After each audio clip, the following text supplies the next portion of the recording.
Hello, this is a guy who likes fanfiction and is too lazy to read, so here is Focus, then Refocus in audio form. Check the description for the links to the author. Chapter 31. Just like Shizun had promised, the paralytic wears off of Obito even before they get within sight of the Hay-take home. Suzuki doesn't pause to put Obito down, and Obito doesn't fight it. The second they enter the door, Suzuki sets Obito down, and motions for him to take a seat. Obito does so immediately, without a word. That in itself is a bad sign. Obito is seldom without words. He's gotten far more serious with age and confidence. But the ability to fill a space with speech has never left him. Until now, that is. Suzuki is so restless he knows he can't sit right away, so he busies himself with starting a pot of tea, to have something to do with his hands. While the water heats, Suzuki tries to think of how to open this conversation. There can't be a good way to do it. On the other hand, if they don't start talking soon, they run the chance of Kakashi walking in, having heard his own terrible news from Minato. He sets the tea steeping, and turns to Obito. The teen is trying to hide his trembling hands unsuccessfully. Suzuki doesn't want to make any assumptions on this, it's still so new to him, so alarming. Obito, I felt your paralysis like it was my own. Please, explain this to me. What was that? I know that you're aware of it, don't try and deny it. Obito's hands are shaking so hard he is unable to pick up the cup of tea that Suzuki sets in front of him. I am sorry.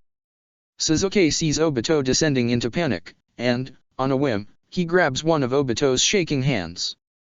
He absolutely does not like where this is going. For Obito to already be this upset, it's confirming a growing fear in his own mind. He'll have to stay calm, somehow. At least for now. I'm not asking you to be sorry. I want to know what's going on. Orochimaru didn't have any answers for me. I'm hoping that you do. Obito swallows. Okay, his voice trembles. I'm not really sure why, so I don't think I can tell you. I should have told Mr. Orochimaru. I should have known you would get it too, and you'd want to know why. I was just scared. Trying to get some answers and still be somewhat stable, Suzuki tries to lead him in a different direction. We can figure out the why later, then. Tell me what instead. Nodding, Obito takes a gasping breath. Suzuki decides to not let go of his hand until he's certain Obito is done panicking. If he can't even hold a cup of tea, something has to ground him. I can feel what happens to you. Like, through our chakra or something. Obito's voice is shaking. Not your thoughts, or feelings, or mood. But, when you get hurt, I can feel it too. It doesn't actually happen to me, I checked, Obito hastily assures him. Suzuki's fears realize in front of him. He had, unknowingly, put Obito through 3 months of TNI, alongside himself. He thinks he might be sick. Yanking his hand away, Suzuki stands and starts pacing the room, forcing himself to go through a breathing exercise. He's covered in a cold sweat, his ears are ringing, and Suzuki feels that any minute he might shatter. It was one thing that Suzuki had gone through it. After everything Suzuki had done to hurt the Leaf in the future, had done to hurt his friends in the future, 3 months in TNI only scratched the surface of what Suzuki deserved. The mental pain had far exceeded the physical, and Suzuki was no stranger to mental pain. He'd been through attack as Tsukuyomi twice, once so powerfully he'd been put into a coma. Compared to that, the well-deserved mental agony he'd suffered had been bearable. The physical pain had been intense, but Suzuki had been able to bear it. Between the truth that he deserved it, the distraction of the pain going on in his head, and his life experience with painful occurrences, he'd been able to compartmentalize it all. But now, thinking about Obito, who's just a kid, going through the same thing, Suzuki starts reliving every second, imagining Obito feeling it from afar. And he starts struggling for his own breath. A warm thump hits his chest, and Suzuki looks down and realizes that Obito has thrown his arms around him and is hugging him tightly. Suzuki doesn't deserve this from Obito. Already, Suzuki is going to spend the rest of his life making it up to him, for what Suzuki had unknowingly put him through. He tries saying this to Obito, but he can't force his voice to work. Obito looks up at him, and Suzuki realizes that his mouth is moving. He's trying to say something to him. It's like swimming through a thick mud, but Sasuke struggles through the mire to focus on what Obito is saying. Not exactly like that. Mr. Sasuke, please. Through sheer force of will, Sasuke clears his mind enough to focus on Obito. Obito is looking desperately at him, still clutching Sasuke. Can you hear me? Sasuke nods, the closest he can to speech at the moment. I figured out how to hide it. You don't have to feel everything I do. Sasuke stares uncomprehendingly at him. The words are supposed to make sense, but Sasuke cannot figure them out. It took me a little while, but I figured it out. I can put away what happens to you, and I can show you how to do it for me too. How? Sasuke croaks. He doesn't believe Obito, not yet. He can't. Obito hasn't let go of him, and Sasuke doesn't push him away. It's like a genjutsu. This doesn't clear things up at all. Obito continues, in a rush. You can break a genjutsu, but you can also just break its effects on you even though it's still there, right? Sasuke has never heard of this before. Ever. He shakes his head. When I learned how to break genjutsu, I wasn't very good at it, and sometimes when I said Kai, the genjutsu stopped affecting me but it was still there, like a shadow. Obito explains, seeming incredibly relieved that Sasuke is making an attempt to follow along. Genjutsu feels like it's a part of you, but it isn't, right? Sasuke nods. It's the same way. I just used Kai, and it was still there, in the background, but I didn't feel it anymore. After a while, I didn't even notice it unless I wanted to. Does that make sense? That does not make sense. That is not how genjutsu is supposed to work. Sasuke shakes his head, forcing words. That's not how genjutsu is supposed to work. Obito lets go and steps back, looking at Sasuke carefully. Okay. I'll show you. Before Sasuke's brain catches up with the logic, Obito grabs a kunai from his pouch and gouges his arm. A sharp fire flashes up Sasuke's arm in response. Obito. Sasuke lurches forward, to try and stop the bleeding, but Obito steps back. No, try it first. Use Kai. To humor Obito before he can harm himself again, Sasuke does so. When he stops and restarts his chakra flow, he focuses, and he can feel sort of what Obito means. It feels like there's a second chakra system layered over the top of his own. Closing his eyes, he tries to visualize it. Now put the stuff that doesn't belong to you somewhere else. Obito's voice floats to him.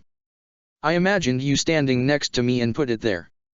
This sounds like about the craziest thing Sasuke has ever done, but he tries it. He tries to mentally move the second chakra system off the top of his own. At first, nothing happens. He concentrates harder, and he feels when it shifts. A few tries later, and he manipulates the second chakra system, which he visualizes as Obito, off of his own chakra system, and moves it beside him, as Obito requested. The moment the imaginary chakra leaves his own, the sensation of the wound goes with it. Surprisingly, so does the phantom feeling in his missing arm, that he thought he'd successfully trained himself out of thinking about. The sudden absence of it makes him aware of it once again. When he successfully maneuvers it out of his own body, he stops to consider. Obito is right. It's the most insane thing Sasuke feels like he's ever done. But, when he closes his eyes, he can visualize it, a second presence beside him, brushing against his consciousness, but not a part of him. When he opens his eyes, Obito is looking at him, holding his arm, which is slowly bleeding onto the floor. Did it work? Sasuke draws a breath. Obito is telling the truth. He hadn't had to feel everything for all 3 months. It did. Give me your arm. Obito shakes his head. One last thing. If you reach out to the invisible me, you can still feel it if you want to. Sasuke narrows his eyes. That doesn't bode well. He does as Obito requests, and as Obito said, as soon as he reaches out to the imaginary chakra brushing against him, he can once again feel the burning sensation of the wound, but it's not nearly as strong as before. In a single stride, Sasuke grabs Obito's arm, and heals it. Much more slowly than a medic would, but it's only flesh deep, and Sasuke can handle those. How long did it take you to figure this out? It's not a request. He demands the information. Needs to know exactly how much Obito went through. Obito shifts slightly on his feet. A couple of days. And because I know you're gonna ask, I checked how you were doing at least once a day after that. Something in Sasuke's chest tightens again. If I'd known it was affecting you in any way, I would have broken out the very first night and gone missing Nin. And he would have. He would have broken out, left a letter of apology to Kakashi, and begged Minato, Orochimaru, and Kushina to look out for the kids and left the village. The thought of Obito going through any pain because of him is unbearable. It feels like a jutsu is scraping away at his soul. Another person he's failed. I think I've put you through just as much. Obito's face is so incredibly guilty looking. Sasuke wishes he'd stop looking like that. I've been thinking about it a lot, and I think the reason you had to use crutches and had trouble walking for a while was because of me. Sasuke remembers, just after bringing Obito back, how badly his chest and legs had hurt. How much agony it had been to move around, to try and sleep at night. He'd thought, as Orochimaru had said, that he'd simply adopted some of Obito's injuries. He hadn't considered, that, all of this time, he might have just been feeling echoes of what Obito was feeling. I'm a Jounin, and I made my choice. Whatever the consequences were for me, I chose that. You didn't choose to go through all of this. Sasuke insists on this. Whatever pain Sasuke has been through, even if it was Obito's, is not Obito's fault. What I do not understand is, why you kept reaching out every day, once you were free of it. The look in Obito's eyes is more than a little haunted. Sasuke finishes healing his arm, and steps back. The tea has long since gone cold, so Sasuke throws it out and starts a new pot. I didn't know if you were alive or not. You were just gone. Everyone was saying you were a traitor. And traitors get sentences to death. Everyone knows that. When the pain started, it was terrible. I think I woke up Kakashi, screaming. But when I realized, I was grateful. Because it meant you were okay. Once I was able to get it away from me, I just kept thinking. Wondering, if you were still alive or not. And if I reached out, and it hurt, I knew you were still alive. Sometimes I reached out and I didn't feel anything at all. That was, so scary. I thought maybe. But then it would hurt again in a couple of days. And I would be so glad. I'm sorry, for being glad. For not telling anyone. I didn't want anyone to take it away from me. I didn't want to not know. Sasuke takes a drink of the new tea, and retakes his seat at the table. Obito mirrors him, looking guilty and haunted and broken. Mr. Sasuke, how could you bear it? How can someone do that to another person?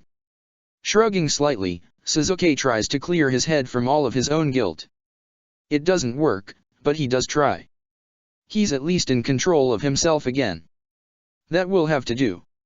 If you thought the fate of the village was in question, and you loved your village, there are a lot of things people are willing to do. That's T&I's job.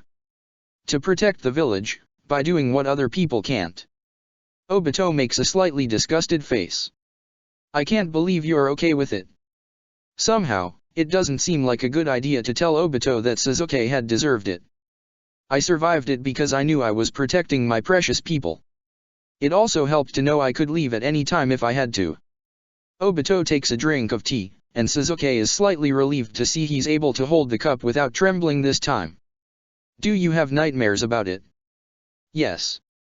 That's why I was staying with Orochimaru. I am very unlikely to kill him by accident. He's hard enough to kill on purpose, but Obito doesn't need to know that either. They drink the tea in silence together, both lost in their own guilt, the things that haunt them both. Once they've finished it all, Sasuke manages to say. We should figure out the extent of this chakra connection. I don't want either of us surprised like this again. Obito nods absently. A decision gets made, and he puts his cup down and looks Sasuke straight into the eyes. Do you hate me? Sasuke blinks. What? No. Obito shakes his head. Why not? I follow you around everywhere, dragging you down. Ever since I was a little kid. I'm not a good shinobi, I'm not even a good Uchiha. You always have to look out for me, and teach me to be better, and I never get better. When bad stuff happens to me, you have to get me out of it, and when it hurts you, you don't even talk about it, because you have to spend so much time looking out for me. I take up a lot of your important time with your team, and Kakashi, because I'm useless. I know a lot of what happened while you were gone, I was able to feel it. But nobody is helping you. And you're sitting here helping me instead, because I'm that useless. And you just say you don't hate me? You have to be lying to me. I wish you would tell me the truth. Obito gets more and more worked up as he goes. For once, he isn't crying, even though he's as visibly upset as Sasuke has ever seen him. I wish people would tell me they hate me instead of lying to me. I know how I really am, a burden. Sasuke is so drained from earlier. He doesn't have the energy to get worked up again. I don't hate you. I don't lie. Frustrated, Obito throws his arms in the air. Why don't you hate me? I ruined your life. Because I Sasuke's voice dries out.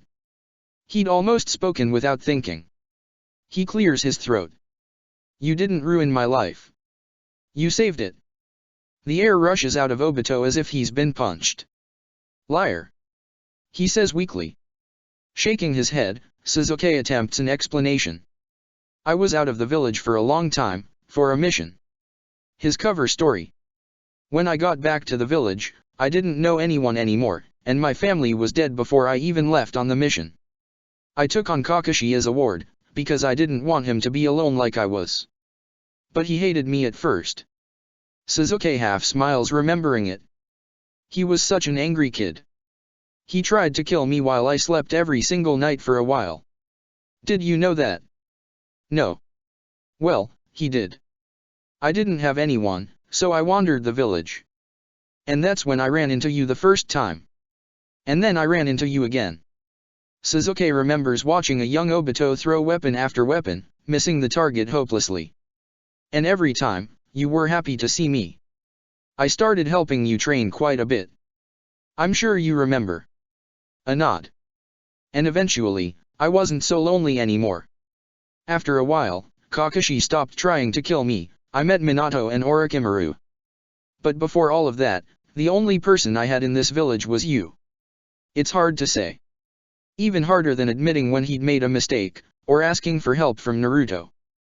But Sasuke says it all anyway. I don't hate you. We're the same, you and I. And we were even before I cast this jutsu that tied us together. Obito is speechless yet again. But his eyes are wet, and that's a good sign from Obito, Sasuke thinks. As for your shinobi skills. You died, Obito. Nobody is going to walk away from that unscathed. You're cleared for training again, you'll get back to where you were. And then you'll surpass it. He remembers Rock Lee. The boy that had almost died in the Chunin exams.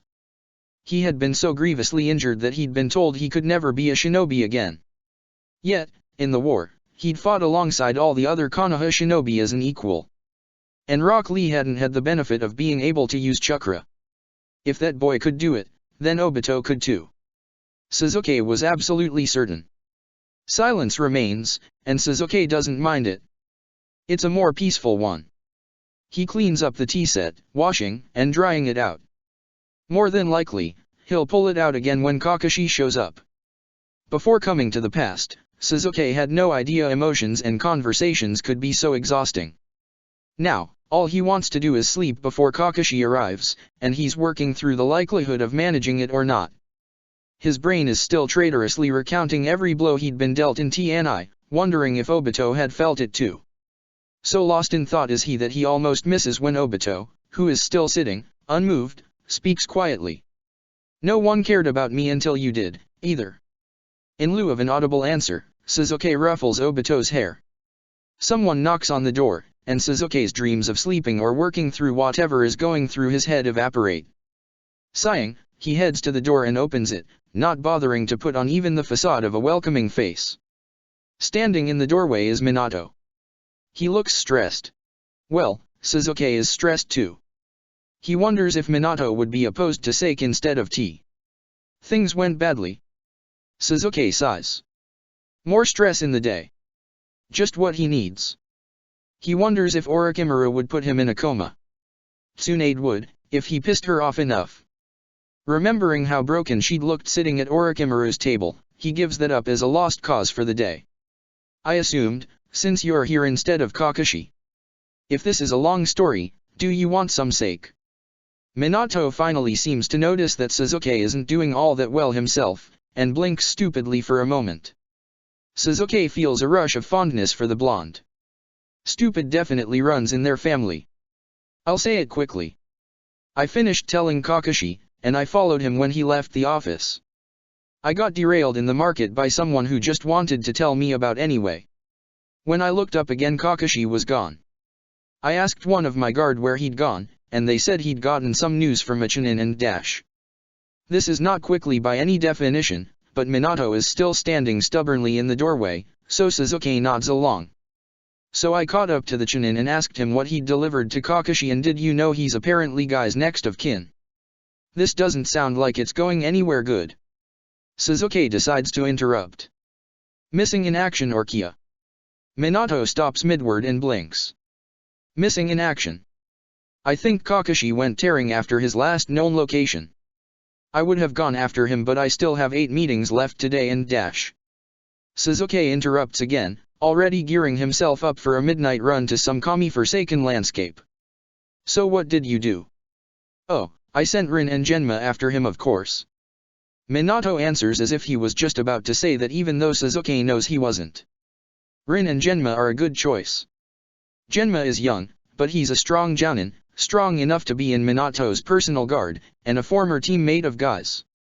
And Rin is of course an ideal choice since she's a fully fledged medic. This is an informational telling rather than a request for Suzuki's interference then. Suzuki stops to wonder if he should go after Kakashi. If he goes, Kakashi will tell him that Suzuki is treating him like a kid. They're technically in peacetime, and there's at least 3 jounin already on it. Kakashi is capable, and Suzuki does not want to push any of Kakashi's boundaries right now. Kakashi will come talk to him when he's ready, and not a moment before. Suzuki decides to leave it. For now, at least. How long until I should be concerned that they didn't return? Minato hums for a second, thinking. Probably 6 days. 5 days it is, then. Suzuki inclines his head. Thank you for letting me know. Is there something else I can help you with? He doesn't know if he has the mental energy to do anything taxing. But if Minato asks him, Suzuki knows he'll do it, regardless of what the task is. Actually. Minato starts, scratching the back of his head tiredly. The blonde peers over Suzuki's shoulder, and must see Obito behind him. Oh good, Obito, you're here too. This involves both of you. This is either going to be the most obnoxious mission request ever or something serious. Suzuki is torn on which to hope for. Obito, as you've been cleared for training, it falls to me to tell you that Team Minato has been officially disbanded, upon 2 students making jounin. As well as my new duties as Hokage, of course. Obito looks a little crestfallen, but he hides behind a bright smile. I understand, Minato-sensei. Suzuki squints slightly. What exactly does this have to do with me? What are you planning? Minato laughs awkwardly. Well, you see. The Uchiha would prefer that you didn't apprentice Shisui Uchiha. Suzuki straightens. I plan to train Shisui Uchiha regardless of who I have to threaten. He throws it out carefully, testing the waters. See, that's where my plan comes in. Minato smiles brightly. If he wasn't suspicious before, he definitely is now. Go on. Producing an official-looking bit of paperwork, Minato presents it to Suzuki. Congratulations. You are now the captain of Team Suzuki, a 3-man squad led by you and consisting of Obito and Shisui Uchiha. You're telling me that the same Uchiha who disagree with the apprenticeship are going to full-heartedly support the 3-man squad idea? It's practically the same thing. Suzuki looks critically at Minato. Sure, the man is an optimist, but this is a little too optimistic even for his standards. Well, according to official law, which I looked at today as part of my new Hokage duties, Apprenticeships can only be granted by a clan or guardian, except with special approval from the Hokage. Even then, it's highly frowned upon for the Hokage to interfere with an apprenticeship. Orochimaru and Itachi was a little different because it was an offer, not a Hokage command. Minato explains, still smiling. Sasuke already knows all of this. Why he expected Sarutobi to go along with it, is a foolishness he should have seen backfiring. However, creating a three-man squad is fully within the duties of the Hokage, and breaking a three-man squad for an apprenticeship requires special approval from the Hokage. Minato finishes happily. So you circumvented the law. Sasuke states, trying to wrap his head around his friend. Sasuke hates politics so incredibly much. He's glad Minato is good at it on his own, because he would be exactly no help. Why can't people just say what they think and do it? It would make everything so much simpler. Moore took advantage of a loophole, Minato admits. What do you think? Will you do it? Sasuke turns to face Obito, who's standing behind him looking all sorts of confused and exhausted. Sasuke understands completely. I'm not forcing you onto another team, or my team. If you want to be on Team Sasuke, which we are definitely renaming, by the way, I will accept. Shisui and I would be happy to have you. But you are an equal member, so if you join, you have to want to. If you don't, Minato will just have to find a different third man. Obito looks thoughtful. Sasuke doesn't want him to feel like a leftover student. He is, and Minato knows it too, which is why he's trying to get him placed with Sasuke. The guilt Minato likely feels over abandoning a student is probably immense.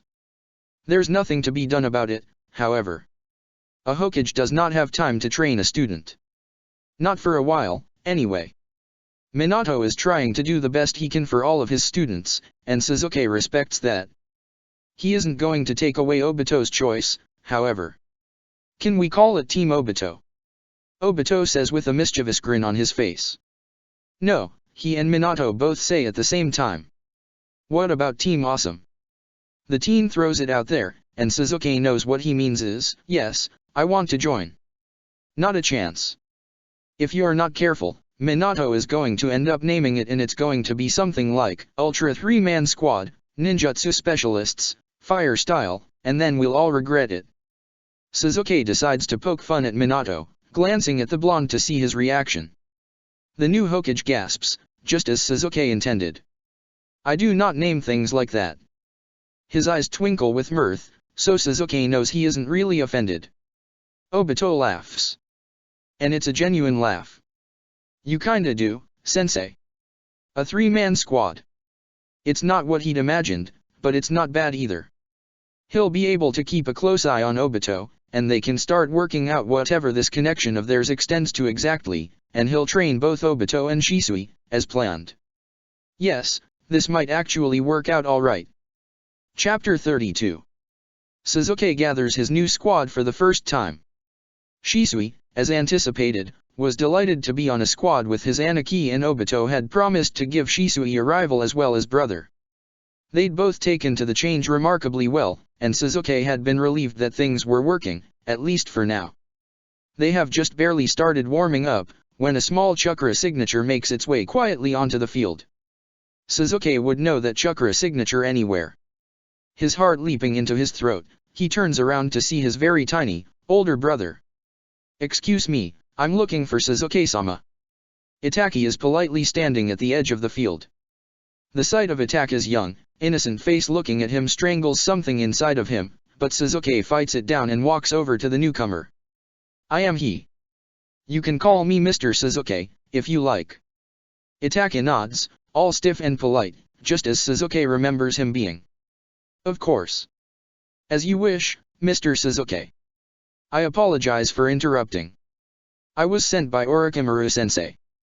He said you would know why. Sasuke remembers Orochimaru vowing to dump Itachi on him from time to time, and he also remembers that he'd dropped off a broken-looking Tsunade onto the Sannin just the day before. Orochimaru expects him to train Itachi, at least for the day. I do know why. Sasuke says, not unkindly, and he motions Itachi to follow him over to the rest of the team. If Itachi is curious, he doesn't say anything. Shisui gives a cheery wave, and Obito looks like he's just seen the cutest thing alive. Both of them continue their warm-up, as Sasuke had requested. Boys, this is Itachi Uchiha, and he's going to be joining us for training today. Itachi looks up at him with something akin to awe. I get to train with you today. Something about being admired by the same brother Sasuke had spent his whole life admiring and hating in turn makes him feel raw. Yes, that's why Orochimaru asked you to come here. Mr. Sasuke, Sensei says you're an expert in ninjutsu, just like he is. There's no question there, and yet. There is. Before Sasuke can answer it, Shisui does. Itachi, Sasuke-sensei is the best at ninjutsu in the whole village. Itachi looks equally odd and affronted. Probably because Shisui had just insulted Orochimaru's ninjutsu ability. Sasuke waves Shisui back to his warm-up, and Shisui goes, grinning. Orochimaru and I are both ninjutsu experts in the village. Our exact expertise is very different, so there is little use comparing. His brother relaxes slightly beside him. It's true, anyways. Orochimaru sees ninjutsu as a science, to be dissected and understood, and employed when needed. Whereas Sasuke sees ninjutsu as a tool, to be trained and collected, and used strategically to the best effect. Now, what to do with Itachi today? Sasuke has no idea where he's at, skill-wise. What is Orochimaru having you work on, Itachi? Using chakra to sense my environment. Itachi recites, like he's repeating his sensei's words exactly. He likely is. Sasuke thinks for a moment. His team could use some work on that, as well. Shisui, Obito, come over here. He calls to his team and they appear in a second. Shisui ruffles Itachi's hair in greeting.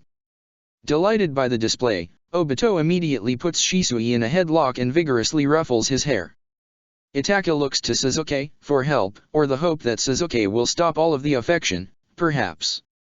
Sasuke just sighs. There's no stopping the two of them. We are going to have a chakra sensing exercise today.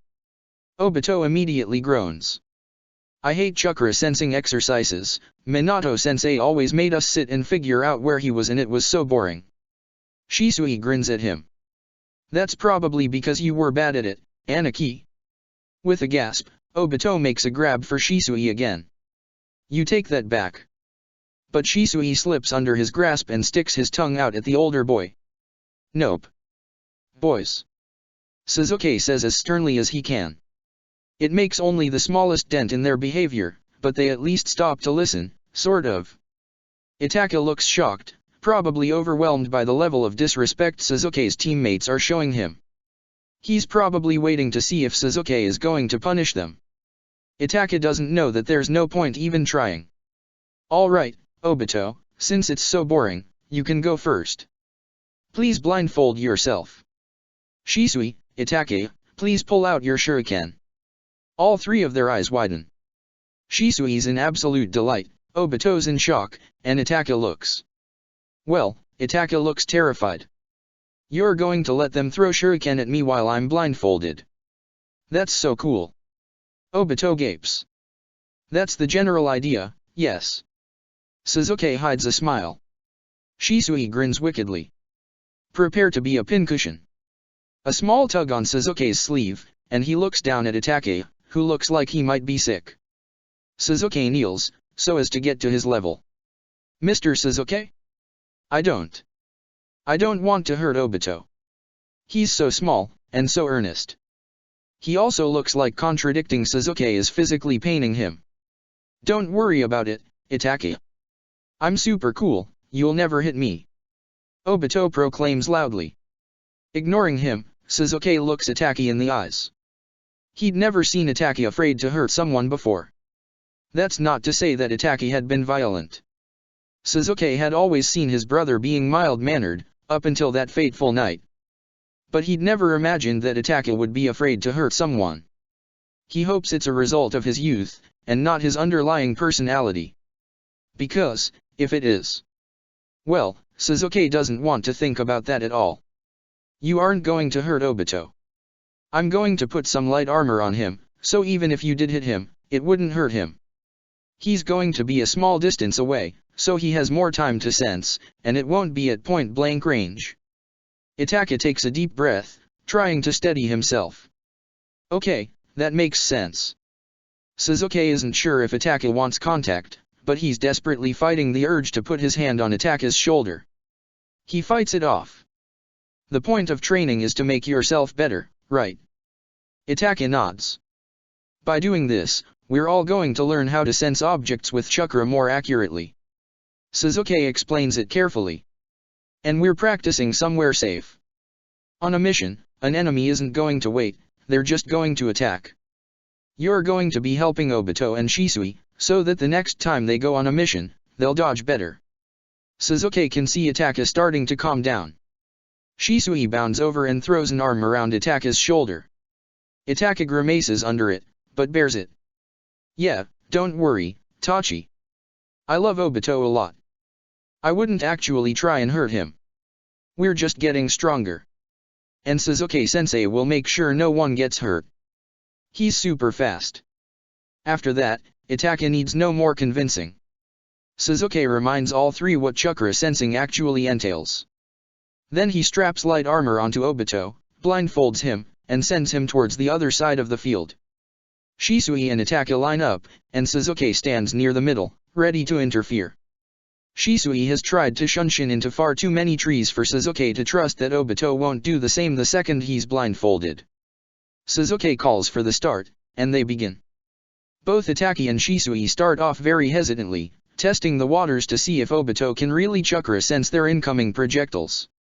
Obito dodges easily, and starts making fun of Shisui for being a terrible throw. That's all it takes, and Shisui and Itaka start throwing in earnest.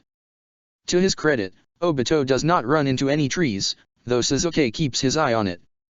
Obito takes a few blows from both of the other boys, but he improves quickly. Sasuke pretends he doesn't notice that Itaka is lacing every single projectile with chakra so that Obito can sense them more easily. Then Sasuke switches out Obito for Shisui. Obito has a few light bruises, but is otherwise completely fine, which he proudly shows to Itaka as proof of his absolute greatness. Shisui is even better at it than Obito. Sasuke had forbidden him from using shunshin, to prevent Shisui from being harder to catch should he jump somewhere he shouldn't. Shisui's instinct kicks in, and he only takes 2 glances blows before nothing hits him at all. Sasuke allows Obito to switch it up, to make it harder for Shisui, and Obito takes to the job with gusto. He starts throwing everything he can get his hands on. Sticks, small rocks, clumps of dirt. Shisui dodges all of them. Finally, it's Itaka's turn. Sasuke asks if he's comfortable with it, because he is absolutely not going to force Itaka to do this if he's afraid. Itaka is surprisingly, not worried in the least at being a target. Since Itaka is so young, Sasuke instructs Obito and Shisui to lace all of their shuriken throws with chakra, and to throw only 1 or 2 at a time. They agree easily. None of them want to scare the little Uchiha, or hurt him. They take it very slow, a single, heavily chakra-laden shuriken at a time. Itaka learns incredibly quickly, and soon is able to dodge 2 at once, with only a middling amount of chakra coating the projectiles. Sasuke does have to interfere, the first out of 3. And it's not because he almost gets hit with a shuriken. It's because Itaka, who Sasuke hadn't thought to warn not to shunshin's right at the nearest tree. Sasuke scoops Itaka up easily, redirecting him out of the direct path of a large tree trunk. He sets Itaka down with a gentle warning not to use the shunshin while blind, and the rest of the practice goes without incident. Itaka ends up getting excited at understanding the chakra sense, and it's absolutely adorable. Just for his own personal amusement, Sasuke assigns them a D rank to finish the training for the day. They return a few hours later, completely covered in paint. Obito and Shisui are laughing, and even Itaka is smiling. Itaka bows deeply to Sasuke, and thanks him for the training. Sasuke accepts his thanks, and sends them all home. His first meeting with Itaka had gone better than he'd hoped. It had also left him with a lot to think about. Itaka hadn't thought twice about putting himself in perceived danger, but had balked at even slightly injuring a comrade. He'd also looked incredibly uncomfortable questioning orders. Sasuke is still thinking about it 2 days later when he receives a summon to Uchiha compound. He's relatively certain this has to do with the fact he's training Shisui. He answers the summons easily enough. He hasn't heard from Fugaku since their first meeting, and he's more than slightly interested to hear if things have changed at all. Showing up at the head house of the Uchiha isn't nearly as difficult as it had been last time. He's welcomed in by Mikoto, and her warm smile still affects Sasuke deeply, reminding him why he's kept his distance from the Uchiha. He's ushered into Fugaku's office, where the man himself is sitting calmly behind the desk. He motions for Sasuke to have a seat, and Sasuke does so. There's a moment of uncomfortable silence, which Sasuke is sure would be an effective intimidation tactic, if Sasuke was the kind of person to be intimidated by Fugaku. The time for that has long passed, and Sasuke waits the silence out patiently. You may be wondering why I summoned you. Fugaku begins. I am, Sasuke isn't, please feel free to cut to the point. Fugaku nods. You are a man of few words as well. I can respect that. Let me ask you a question, what do you remember about the clan elders, from your time? This is either an unneeded pleasantry, a subtle dig for information, or the lead into the real point.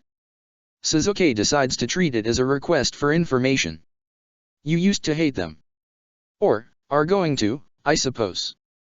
Fugaku waves his hand. It's your past, refer to it how it makes sense. Sasuke accepts this and continues. They put so much pressure on Itaka that sometimes he wouldn't speak for a few days at a time. You were always upset after meeting with them. Mother hated what they did to both of you. Shisui used to call them swear words when he thought you weren't listening. Sasuke had actually learned most of the swear words he knew that way. Fugaku nods. I thought as much. They are old, my father's age. And very traditional. After we spoke, I began to see how their ways are hurting the new generation. Poisoning our youth against our traditional way of life.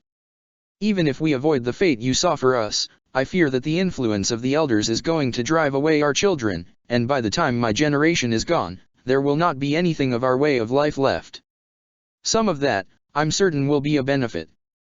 But there are some pieces of tradition that could be held onto safely, without harm. Sasuke is no longer sure where this is going.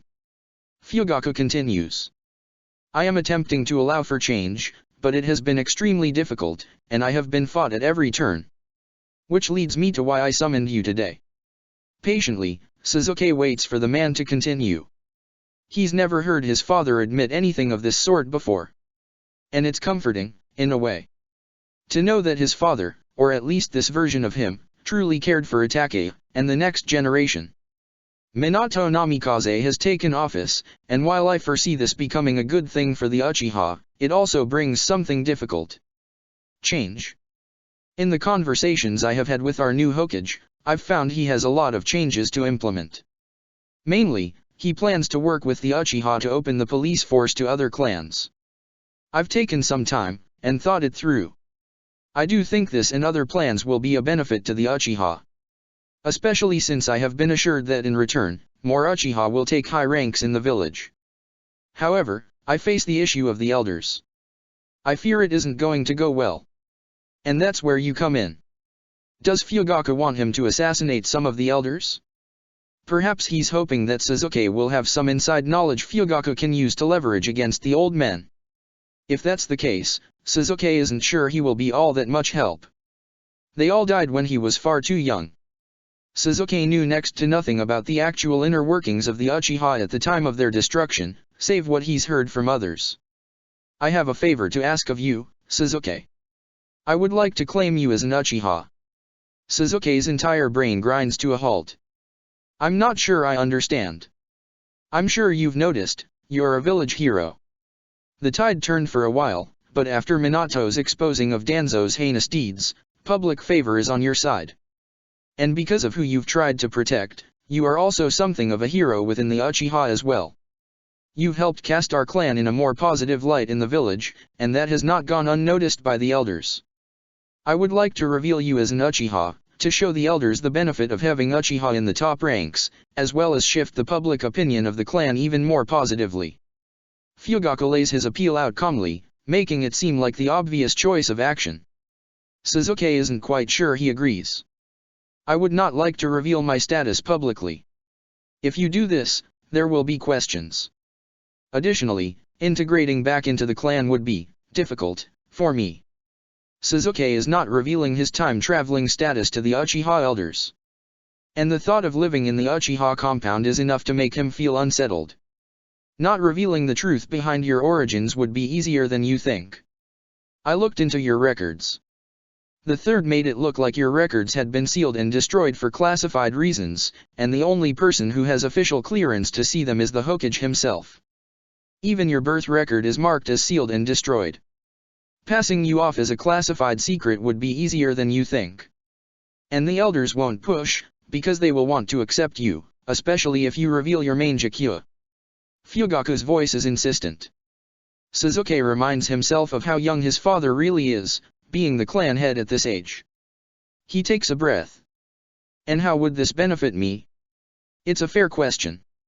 He's convinced Fugaku thinks the Uchiha would benefit greatly from this. And they might. Politics are not Sasuke's preferred pastime, but everything Fugaku has said makes sense. Sasuke is in the bingo books, and he knows he's considered a war hero at the very least. Such a title would benefit the Uchiha name greatly. His current problem is, it sounds like a lot of work for Sasuke, with little to no benefit. Fugaku smiles slightly. Understandable that you would ask. I would, of course, not require you to live within the compound. You would be asked to attend clan meetings, but as an active shinobi there is plenty of opportunity to find yourself too busy for one, if you understand my meaning. You would have a vote in the clan's business, and a voice. Which would allow you to help shape the future of the Uchiha, including those of your squad mates. Additionally, you would receive far more free reign over your choices regarding Shisui's training. As our last conversation went, we have no records I can find regarding the Rinnegan, but you would have free access to the entirety of the records yourself, as an Uchiha. Sasuke thinks it through. Essentially, Fugaku is asking for Sasuke's help. He would never say it clearly, but the implication is there. If Sasuke publicly became Uchiha, there would be another voice fighting for the changes Minato wants.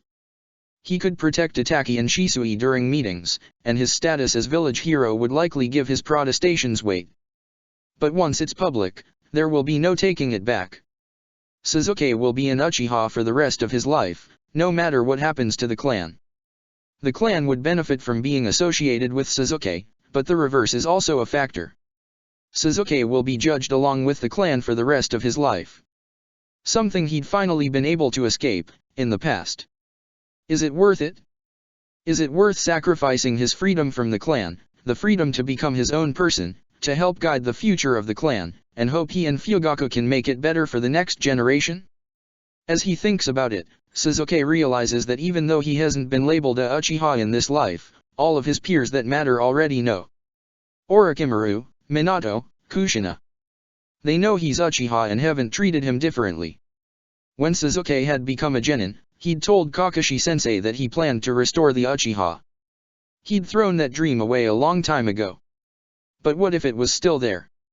What if Sasuke could help restore the Uchiha clan now, help guide it into integration with the greater village, protect it from itself? Sasuke takes a deep breath. He hadn't come back to the past to only make easy choices. I'll do it, under 2 further conditions. I refuse to give up my status as Kakashi Hatake's legal guardian, even though he is an adult in the eyes of the village. And I want Obito restored to his status as full clan member as well. If he's going to help the next generation, he's going to help all of them. He could try and claim Obito as his biological child, and their identical chakra signatures would be that more than believable. Except for one thing, there's no way Sasuke was old enough to father a child when Obito was born. Additionally, he thinks of how afraid Kakashi had been that Sasuke would abandon him for the Uchiha. Sasuke isn't going to sacrifice Kakashi for the sake of the Uchiha. He won't pick one precious person over another. Fugaku grimaces slightly. I had wondered if that would come up. It was my word against the elders, when they voted Obito out. I believe, if you make his case to the elders, it may go better. As for remaining Hatake's guardian, I will not interfere with that in any way, nor will the council. Sasuke inclines his head. Very well, but I will make the same case to the elders. If Obito is not accepted back into their ranks, I will not return either. Fugaku hesitates for a fraction of a second. You and Obito, your chakra is identical now. I'm sure most have not noticed, but I have. You don't have to say of course, but it is a curiosity, and if you both become full members of the council again, I'm certain the question will be asked of you. I have no reservations about answering that question, and I will gladly answer the elders' questions about it if they ask. When Obito was crushed on his mission to the Konobe Bridge, I went to retrieve him, even though all were certain he had died. He hadn't, when I got there, but he had been kidnapped by Madara Uchiha. Fugaku startles badly. Impossible. Sasuke shakes his head. Not probable, but certain. It is classified, but since the parties involved were mainly Uchiha, excepting Kakashi, I believe it's permissible. Madara was a very old man. And as it happens, I believe I can prove that it was in fact, Madara Uchiha. In any case, let me continue. Madara was attempting to weaponize Obito against the Uchiha. I rescued him, slaughtering Madara as I left. I took Madara Uchiha's eye as a trophy. On the way back to Konoha, Obito died in my arms. At great risk to myself, I cast a forbidden jutsu and raised him from the dead. The cost was my own life. Fugaku is staring at him, blinking. This is probably the most insane thing he's ever heard. But you aren't dash. I'm not dead, no, Sasuke confirms. I used the eye of Madara Uchiha and cast Izanagi, sparing us both. The cost was great, as it damaged my Rinnegan, and tied our chakra together. We are, to a great extent, tied together by fate now. If I die, it is likely so will he, and the reverse is true as well.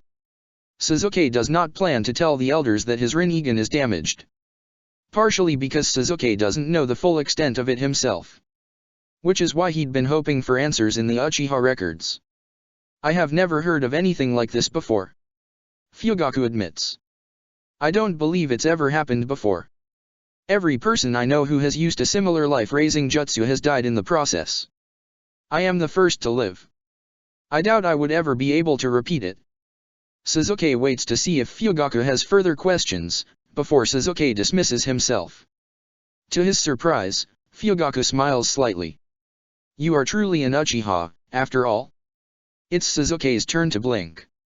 What do you mean by that? They say, of all the great clans, the Uchiha have the greatest capacity for love, and from that was born the Sharingan. Fugaku muses. Sasuke hums, mother used to say that to me, when I was a child. I thought it was a fairytale. Fugaku sounds a HN in response. A fairytale is a shinobi who sacrifices his life for one he loves, and still lives. If the elders do not side with you after hearing your story, I will make Obito a full council member again myself, even if I have to fight the elders to do so. Sasuke inclines his head. I thank you. Fugaku returns the gesture. And on behalf of the Uchiha, we thank you as well. They finish making plans for Sasuke's reveal to the council, and afterwards, Sasuke takes his leave. Itaki is sitting in the front room regaling Mikoto with some training story, and he waves shyly at Sasuke as he leaves, which Sasuke returns. A Uchiha again, after all these years. Sasuke hopes that it isn't a mistake. Chapter 33. When Orochimaru requires something from Sasuke, he sends a snake summon. When Minato has a request of Sasuke, he sends a toad summons. His genin team write letters and knock. When Kushina Uzumaki needs something, she kicks down the front door in the dead of the night. Which is what jolts Sasuke to alertness, the blast of the front door falling in, and colorful swearing as the intruder attempts to fix the door. Sasuke teleports into the front hall, his weapon drawn. Kushina Uzumaki is hastily attempting to put the front door, which she's split in half, back into the frame. Sasuke sighs, puts the weapon away, and rubs the sleep from his face. It's 3 in the morning, Kushina. Flushing with embarrassment, Kushina abandons the door, leaning it haphazardly across the entrance. It sure is. I just got a little overexcited I guess. I'm sorry about the door, I'll fix it later, yeah no. As if in response to her words, half of what used to be the front door hits the ground with a loud thud. Somehow, that's the final noise that wakes Obito, and Sasuke hears him spluttering to alertness down the hall. Is this important? Sasuke tries to nudge Kushina in the right direction. She's never broken his door down in the middle of the night before. He hopes it is something important. Kushina startles slightly. Oh, right. Yes, it is important. Minato got called out on a mission, they needed a sealing master. So he made me Hokage until his return, yeah no. Sasuke hadn't realized Minato had left, but it all made sense so far. I got a toad about half an hour ago. Minato needs backup. It's bad, yeah no. Sasuke starts mentally preparing. Alright, where is he? Kushina looks puzzled and shakes her head.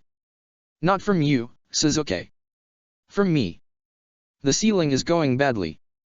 That doesn't sound good at all.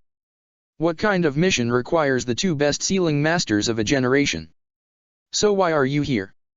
Kushina should have left the second she got the summons. Why break down his door first? Man, you're dense when you're tired, yeah no? I need you to be the Hokage until we get back. Kushina speaks rapidly, and Sasuke notices she is packed and ready to run. What? No. I don't want to be Hokage, even for a couple of days. Sasuke protests. Kushina produces a scroll from her pouch. This proves you're in charge till we return. Good luck, Sasuke. Sorry again about the door, yeah no. Then she sprints out the doorway, which unsettles the other half of the door, knocking it to the ground with a bang. Obito wanders down the hall, and looks down at what used to be the front door. What did you do to the door? He mumbles. He is not armed. You need to work on your awareness. Sasuke sighs. Deciding not to deal with the door this moment, and to worry about it in the morning, Sasuke uses the earth wall jutsu to close off the opening. And then he just goes back to bed. The next morning finds him behind the Hokage's desk, with his two squad members impressed with his predicament, and a brand new Jounin commander who appears to be asleep in the chair beside him. You're so cool, sensei. You're like the backup Hokage. Shisui looks excited to be in the Hokage's office, particularly with Sasuke sitting behind the chair. More like the backup to the backup, Sasuke comments. Are you going to do all stuff to help the village? Obito asks with a grin. Sasuke makes a noise of displeasure. Hardly. I hate politics. I don't want to get involved, even for a few days. Shisui looks sideways at him. What's so bad about politics? It's not like the council in a clan, you're in charge, right? So you can just do whatever. Not quite. Every person that asks something of the Hokage asks one question that's actually three hidden questions, and almost every decision affects every clan and non-clan shinobi in some way, so they all have something to say about it, and no one says what they really mean. Sasuke is starting to wonder if he can get away with doing nothing for however long it takes before Minato and Kushina are back in the village. The only thing he's done so far is send a missive to Fugaku telling him not to reveal Sasuke as an Uchiha until Minato and Kushina come back. The implications of declaring himself as an Uchiha while sitting in the Hokage seat is not something Sasuke even wants to scratch the surface of. Shikaku Nara, who Sasuke had been almost positive was actually asleep, speaks up. That's the best part about politics. Everyone's motivations are on full display, for those who wish to look. Sasuke shoots him a glare. What if I made you Hokage instead? The Nara waves him off. That much paperwork would be far too troublesome. Sasuke turns his attention back to his team. Your first mission today is a D rank. Go replace the front door on the Haytake house. When you return from that, I may have the rest of these missions sorted out, and I'll assign you another. Obito and Shisui run off, already arguing about what kind of door they should get. Sasuke looks down at the pile of paperwork in front of him. It's the job of the missions desk to assign missions, normally. But all missions go through the Hokage's desk to get a rank first. Meaning Sasuke has a huge stack of missions requests to sort through. That can't wait until Minato and Kushina return. It would look badly for Konoha if missions stopped for multiple days. Especially important ones. D ranks are the easiest. All mission that last less than 3 days, can be done by most genin teams, and have no combat, civilian or otherwise, get the rank of D. There are many of them. And all of them have to be read carefully. If there's a chance that the mission might end up with genin in combat, it needs a different designation. But C ranks cost more, so mission requests occasionally try and hide potential dangers. C ranks are a bit harder to sort. If the mission lasts between a week and a month, it's automatically at least a C rank. If there's a chance for civilian combat, such as thieves, but not shinobi, it's a C rank. And if the work requires actual shinobi skill, it's a C rank. The problem with C ranks is that they're by far the most likely to be misranked, as the pay difference between B and C is quite large. Suzuki reads over each of these twice before assigning them. B ranks are relatively straightforward. The time needed is the same as for C ranks, less than a month. However, in a B rank, it either has a high likelihood of thieves or civilian gangs, or potential for shinobi combat. Additionally, any mission requiring at least one shinobi specialist, such as tracking or ninjutsu, is automatically a B rank. These pose far less of a problem, and quickly become Suzuki's favorite to sort after D ranks just due to the straightforwardness of the requests. A ranks are more difficult to assign. If the mission is expected to last more than a month, it's an A rank. If it is expected that a shinobi vs shinobi fight will take place, it's generally A ranked. The difficult part is that many A ranks are bounty hunting missions for Bingo Book shinobi. Each time one of those appears, Suzuki has to pull out the Bingo Book and decide if the missing nin are an A or S ranked task. Missions for specialized squads are also A ranked. There are more A ranks than Suzuki imagined there might be, and he's not sure if this is due to the fact they're just now out of war, or if there's way more bounty hunting than he'd realized before. Most of the missions ranked from D to A go straight to the missions desk, where they'll be assigned to whatever teams that meet the qualifications wish to take them. Unless the Hokage has a specific team in mind. S ranks are either bounty hunting missions for S-ranked missing nin, or missions that require a heavy level of subterfuge and talent. On most S ranks, if you fail, you died, and the Hokage officially disavows you from the village so as not to start a war. The bulk of them are handled by Umbu, and the few that aren't are specifically assigned. All of these go directly to Shikaku. It's his job as Jounin commander to decide which shinobi to send, or when it should be completed by Umbu. Obito and Shisui show up when Suzuki is just over halfway through the stack. "We fixed the door," Shisui proudly claims. "It's the world's ugliest door, but it's there." Obito grumbles good-naturedly. Shisui spins on him, accusatory, "Hey. It's not ugly. Just because you have no taste." "I have no taste? There are dogs on the door." Obito fires back, grinning as he enrages his teammate. Suzuki sighs. "Do I want to know about this? We had a rock-paper-scissors fight for who got to pick out the new door," Obito explains. Shisui won. And picked the worst door ever. The Heitake clan are famous for being contracted with wolves and dogs, and it's the Heitake head house. So there was this really cool door that has like a pattern and there's wolves and stuff carved into it. It's a good door for a clan head. Shisui argues. "You completed the mission, so let's just leave it at that," Suzuki says, taking their completed D rank form, which is clearly an argument made into a report, and pulls another mission out from the stack he was sorting. It's a C rank. Both boys stop arguing and listen excitedly.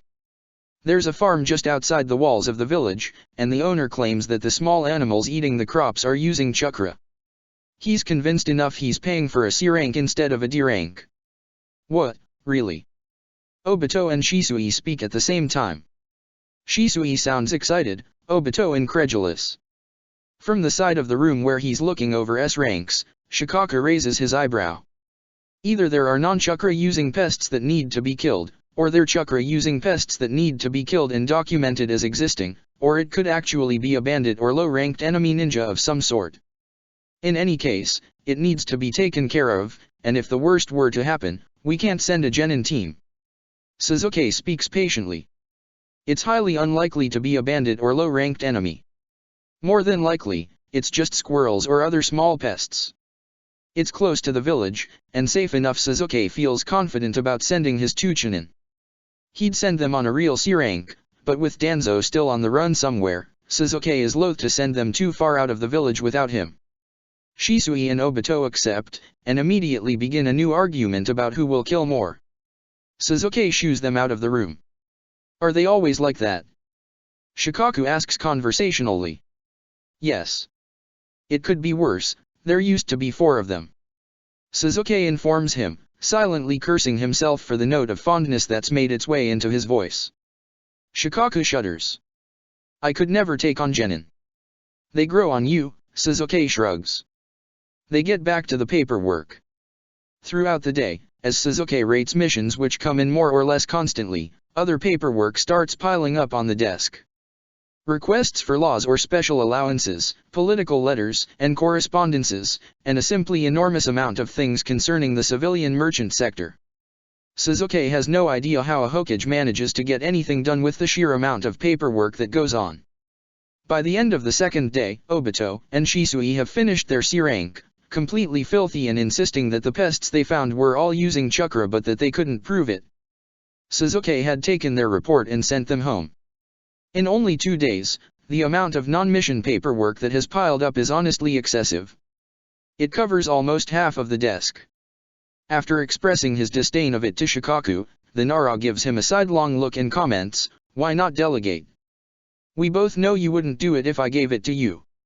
Suzuki hasn't known all that many Nara, but the ones he has are enough to let him know that the odds of Shikaku doing something out of his job description that he doesn't find interesting are effectively 0. That isn't what I meant. Why not have someone come in and deal with some of it? Suzuki thinks it over. Like an assistant. He remembers how much paperwork Shizun used to do on Tsunade's behalf. He'd always thought the paperwork was due to Tsunade's less than calm personality. Perhaps it had just been the natural amount of paperwork. If he got an assistant on Minato's behalf, would Minato even like them when he returned? The Nara hums in agreement. An assistant or maybe a specific advisor. A lot of it is paperwork due to the merchant sector, for instance. Why not get someone to sort that for you and give you the highlights? Minato could use it, too. He's trying to do everything himself, but I think the 2 of us are wise enough to know that if he tries, his vision for the village is going to drown under paperwork. He's right. With the sheer influx of paperwork showing up on this desk every moment, Suzuki can't imagine when Minato would have time to actually enact change, or go home to Kushina. If Minato hates it, he can always reassign. Which clan or shinobi is the most well respected by the civilians? Suzuki has never paid attention to things like that. But if he's really going to get someone to work with the merchant paperwork, he's going to need to pick someone that would both get along with Minato and the civilian sector. Easily the Akimichi. For obvious reasons, they invest a great deal into the merchant sector. They've mostly avoided the reputation of being inhuman or terrifying that shinobi generally have by the general civilian population. Shikaku, for as lazy as the Nara are, has carefully divided all of his missions work into piles already, and Suzuki can assume he's sorted out who's doing what already. Is Chauza the head of the clan? Suzuki honestly doesn't know. He pays far too little attention to clan politics. He's fairly certain, but not positive. Shikaku nods in response. Suzuki makes a plan to meet with him the following day. Surely he would have an idea of a clan member who would be willing to take the job. Hopefully, Minato or Kushina will arrive tomorrow and they'll take over for him. If not, well. Suzuki's been through worse than an interviewing process, he supposes. Minato and Kushina do not arrive the next day. After giving Obito, Shisui, and, at Obito's request, Shizun, a challenge to complete as many D ranks as possible in a single day, he meets with Chauza. After describing what the problem is, with Shikaku's input, Chauza surprisingly has a person in mind immediately. After Chauza expresses profound gratitude on behalf of the Akimichi that Suzuki has no idea what to do with, Chauza promises to send the candidate promptly. Within an hour, Suzuki meets an Akimichi man in his 30s named Akitaru. Akitaru is jovial, as most Akimichi Suzuki has met are, and has a surprisingly excellent grasp on the merchant sector. Suzuki explains that he is Hokage temporarily, and that Minato might feel differently about the position. Akitaru accepts the position regardless, and Suzuki is more than glad to hand off paperwork that is trying to overflow off the desk. They decide that Akitaru will do all merchant paperwork, and bring important issues to the Hokage's attention, as well as general updates every few days or weeks, whichever Minato decides. Suzuki discovers that there are several empty offices in the Hokage's tower, and assigns one to the Akimichi so that he can meet with whoever is necessary, as well as the resources to stock the office with whatever furniture is necessary. Which leaves Suzuki to worry about the issue that's been weighing heavier with each passing hour. It's been 3 days, and he's not seen or heard from Minato or Kushina. Even worse, he hasn't heard from Kakashi either, and he's been gone even longer. He's been putting off pulling out the mission reports and reading them all himself. Mostly because he's getting increasingly suspicious that Kakashi not returning, and Minato's departure are related. If that's true, it's somewhat likely that Kushina made him her replacement to ensure he wouldn't be able to run after them. If he considers the big picture, having 4 Jounin, the Hokage, and the bearer of the 9 tails on the same mission is already far more than would be advisable for anything short of war. If Suzuki left to help, the only cage-leveled shinobi in the village would be Orochimaru and Fugaku. Tsunade as well, if she is recovering. Suzuki has no idea how she's doing, he hasn't had time to see her. He knows that she hasn't left, because Shizune is still here. Eventually he can't bear having the knowledge at his fingertips and not using it, so he pulls the file on Guy's mission, and the subsequent notes. When he returns to the office with the file, Shikaku notes his surprise that Suzuki had waited almost 3 days to do it. Not wanting to engage, Suzuki had sat down and opened the file without a word. Guy had been sent on a B-rank mission to escort a caravan from fire across the border, along with 2 Chunin who Suzuki doesn't recognize. He had been supposed to hand off the caravan at the border to a team from Mist. It was slotted to take 2 weeks, and had made B-rank because of the border handoff. When the team hadn't returned after 3 weeks, they'd been marked officially missing in action. The next step would normally have been for Minato to send a reconnaissance team to confirm whether the team was living, dead, or missing. The note in the file says that the recon team consisted of Kakashi Hatake, Rin Nohara, and Genma Shiranui. Suzuki knows that none of the 3 are usually assigned this sort of mission, and Minato has taken pains to ensure that it looks officially condoned, instead of Kakashi running off and having Rin and Genma sent after him. There's a note in the file after, and Suzuki takes a breath before pulling it out of the file. It's a missive from Rin, begging for aid. She writes that the caravan had been ambushed, and the 2 bodies of the Chunin had been found and their bodies sealed. Guy had been missing, and Kakashi had used his dog summons to track Guy's scent to a nearby cave. What follows is a not very detailed description of a scuffle that had ensued between Kakashi, Rin, and Genma against multiple Mist assailants. She writes that Genma is injured and is not stable, Guy is suffering from a half-finished seal of some sort, and she and Kakashi are aware that there are Mist scouts everywhere, and the likelihood of being found out is growing by the hour. Rin states that returning to the village with Guy would be impossible without sealing intervention. The missive finishes with a request for either aid, or a direct order. Minato had posted her note into the file along with that he would personally be answering his student's request for aid. Kushina has not updated the file since. Suzuki reads the whole file multiple times, hoping to glean more information. But there isn't any to be found. The last known position of the caravan implies around a day of travel for a shinobi. Which means Kushina has been there an entire 2 days already, and Minato for at least 3. Kakashi, Rin, and Genma have been stuck for as many as 5 days. The only solace Suzuki has is that Rin had listed Kakashi as relatively uninjured. As long ago as she'd requested aid, that could have easily changed. But, Minato wouldn't have asked for Kushina's help if they were all dead. He'd have just taken them home. So, likely, most or all of them were alive as of 3 days ago. As he thinks through it again, Suzuki realizes with a sinking feeling the only person he can be certain of being alive is Guy. His last conversation with Kakashi comes to mind, with Kakashi trying to decide what his ninja way is. Kakashi might be confused about it, but Suzuki isn't. Kakashi would do anything for the people he loves, and Guy is one of them, as is Rin. Suzuki can far too easily see Kakashi making a final stand to protect his teammates, and dying in the process. The Kakashi he knows, the Kakashi he's always known, would rather himself die than any of his comrades. And just like Kushina had intended, Suzuki is trapped in the village. He can't leave without putting the village at serious risk.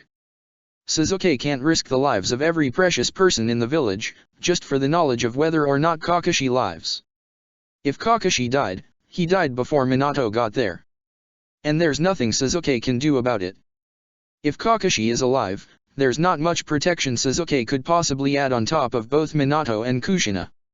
It should be relieving that there is nothing he can do, that his staying or going doesn't affect the outcome in any way. But it doesn't. Suzuki is sitting, dealing with paperwork, while his ward is out there, living or dead, and Suzuki doesn't have any idea which one it is. Chapter 34.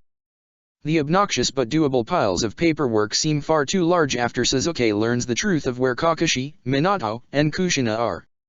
He barely restrains himself from sending a hawk, or a shinobi to check on them, telling himself over and over that any interference on his part might compromise their position. So to keep himself busy, Suzuki begins delegating as Shikaku puts it. He puts an Abarame in charge of genin arbitration after he narrowly avoids killing 2 career genin who saw fit to bring an argument to the Hokage's office. He finds an Inyazuka to take over as the captain of the patrol squads when he gets paperwork requesting shift changes. After an order form for the armory comes in, Suzuki finds a Hyuga willing to run it, and only due to Shikaku's shadow possession is he able to stop himself from telling the confused man exactly why a stuck-up clan like the Hyuga would fit perfectly in a position where everything has to be perfect.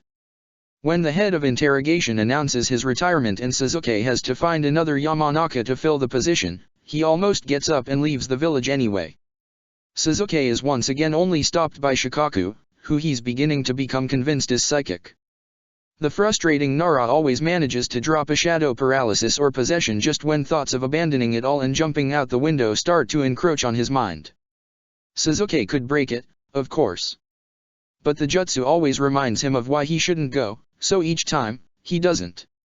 But the urge grows stronger each passing hour, and if Suzuki doesn't hear any news soon, there is nearly nothing in the village that would stop him. Orochimaru comes and visits multiple times under the pretense of obtaining a mission for Itaki. He uses the time to fill Suzuki in on what's going on around the rest of the village. Suzuki learns that Tsunade has started speaking again, but that she hasn't gotten angry, broken anything, or trained since she heard the news. He hears an in-depth amount of discussion on Itaki's progress, which is one of the only things that keeps Suzuki's attention for more than a few minutes at a time. Orochimaru also informs him that Obito and Shisui, aided by Shizoan, are likely the reason behind the mysterious disappearance of the wife of the daimyo's most recent pet. Suzuki is not surprised, and Orochimaru doesn't appear to be either. Suzuki had half expected Orochimaru to be jealous of Suzuki being elected as the replacement to the replacement for the Hokage. But, on the contrary, Orochimaru seems to relish Suzuki's complete and utter disdain of paperwork, and when Suzuki desperately offers to switch with him, Orochimaru refuses outright, and comes the closest Suzuki has ever seen to the man truly laughing when Suzuki's face falls at the news. As helpful as Orochimaru's visits are to get Suzuki's mind off of the obvious, they also come the nearest to causing an incident. After one of Orochimaru's check-ins disguised as looking for a mission, a man Suzuki doesn't know the name of or why he's outside the office in the first place makes a comment about how very glad he is a village hero is in the Hokage's seat, even temporarily, instead of that monster. Suzuki flies off the handle and has the man pinned to the wall in an instant. Even Shikaku's shadows aren't fast enough to reach him or strong enough to hold him. The man snarls. "Don't you know who I am?" Suzuki shrugs, letting his killing intent spill with ease. Not particularly. He's one of the Third's advisors, Shikaku offers offhandedly, not seeming interested in the outcome either way despite the fact he's attempted to catch Suzuki in his shadows at least twice more. The man, who is on the older side now that Suzuki is looking at him, smiles in a way that says he absolutely expects an immediate apology from Suzuki. "That's right, boy." Suzuki releases him, but makes no move to stop boxing him in. On the contrary, he leans in close. At Suzuki's refusal to back down and apologize, a bead of sweat appears on the former advisor's face. He keeps his voice low, and puts as much threat in it as possible. "This village is full of monsters.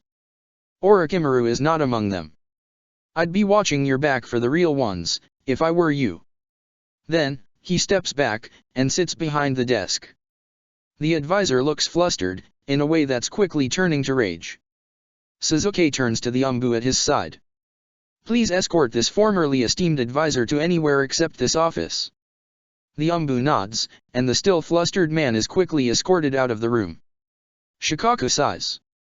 That might end up being troublesome for you. Or worse, for me. Frustrated, Suzuki bites out, if it's an immediate issue, I'll write a mission report ensuring the advisor dies peacefully in his sleep. Otherwise, it can be Minato's problem. A moment passes in blissful silence. I suppose it's not immediately troublesome. Shikaku allows. At precisely that moment, a messenger runs in to inform Suzuki that Minato has been spotted by a passing patrol, along with a squad, and they are moving back towards the village. The messenger is unclear about exactly how many of them are on their feet, or how many of them there are. Which Suzuki feels is inherently unhelpful. After the messenger is dismissed, Suzuki makes to write up the patrols on being unspecific, when Shikaku kicks him out of the office. I can write this without you. You're not going to do anything except make more work for me at this point. Go bother someone else, I'll close down the office. With a nod, Suzuki abandons his post as temporary Hokage. The messenger ninja are fast, far faster than a squad could be. Even with that allowance, Suzuki calculates that they should return within the next few hours. And he intends to spend every second in front of the gates, waiting. At this point, he hardly cares if Minato teases him for being overbearing. He has to see Kakashi with his own eyes, and know that he's alive, that he's okay. He doesn't have his squad to distract him, as he'd sent them on a short escort mission to a nearby town. It was well within the Umbu regular patrol route, so Suzuki felt reasonably confident that Danzo wouldn't attack them. He'd sent Shizune as their third man, and knowing a medic was on hand was more than slightly relieving. Suzuki intends to pace the gates alone, but soon finds that he isn't as alone as he'd thought. Yamato is there too, trying to stay out of sight, but he's not good enough at it to escape Suzuki's notice. When he notices his pacing is making the young shinobi anxious, Suzuki musters up all of his willpower and sits on a bench instead. Over the course of an hour, Yamato moves closer and closer, until he's sitting on the bench next to him. More time passes, and the boy musters up the courage to break the silence. Ms. Kushina says you named me. Yamato has never spoken to Suzuki before, and he's clearly nervous about it. Well, anything to pass the time, Suzuki supposes. That's true. I did. After the lab clear out, in that time where he and Kushina had been impatiently awaiting the third's judgment, Kushina had talked about naming the child. And Suzuki hadn't been able to stop himself from suggesting that the boy looked like a Yamato. Kushina had loved it instantly and agreed. I thought Kushina was trying to get you to call her mom. Suzuki offers, trying to keep the tone light. He can see how anxious Yamato is, and it's only reflecting Suzuki's own anxiety back on him. Yamato nods his head up and down. She is. But, she's not really my mom. She's going to have real kids someday, and she'll want them to call her mom, not me. He sounds very hard, like he's trying to convince himself to. Suzuki huffs. I wouldn't be so sure. Kushina is pretty stubborn. Yamato grimaces. Yeah, I've noticed. Suzuki bets he has. They sit quietly for a while longer, and Suzuki notices that there is now a small branch growing out of a crack in the cobblestones in front of them. He watches with some fascination as the branch grows and shrinks, at Yamato's will. It grows a flower, and it blooms and returns to a bud in turn. Yamato's control is admirable for a shinobi his age. Do you think she's okay? And Mr. Minato. Yamato whispers. Kushina would die if she knew Yamato almost called Minato dad before she got Yamato calling her mom. He mentally files the information away to tease her with later. I think your mother is a lot stronger and angrier than almost anyone. And your father is the Hokage, he's the fastest and strongest around. They're going to be fine. Yamato nods, and silence falls again for a short while. The sun sets, and night begins to fall. I don't want to go back to Mr. Danzo. Ms. Kushina told me that what happened to me wasn't Mr. Orochimaru's fault, and that it was Mr. Danzo who made him do it. If Ms. Kushina and Mr. Minato don't come back, do I have to go back there? Yamato asks it with more calm than Sasuke imagined he would be, with a question like that. No, you don't ever have to go back. Danzo isn't in the village anymore. If he ever sets a foot back here, I'll kill him myself. Sasuke promises grimly, eyes fixed on the gate. Okay. Yamato accepts it as fact. Sasuke envies his childlike ability to believe in things, just a little bit. A flicker of chakra meets the edge of Sasuke's senses, and he notes an increasing presence of Umbu on the gates. They must be close, then. All conversation ends and Sasuke stares down the gates alongside Yamato. It's fully dark now. Sasuke can see it in his mind's eye, Kakashi being carried on Minato's back, lifeless. Rin's teary face. The anxiety he's trying to shove down emerges full force.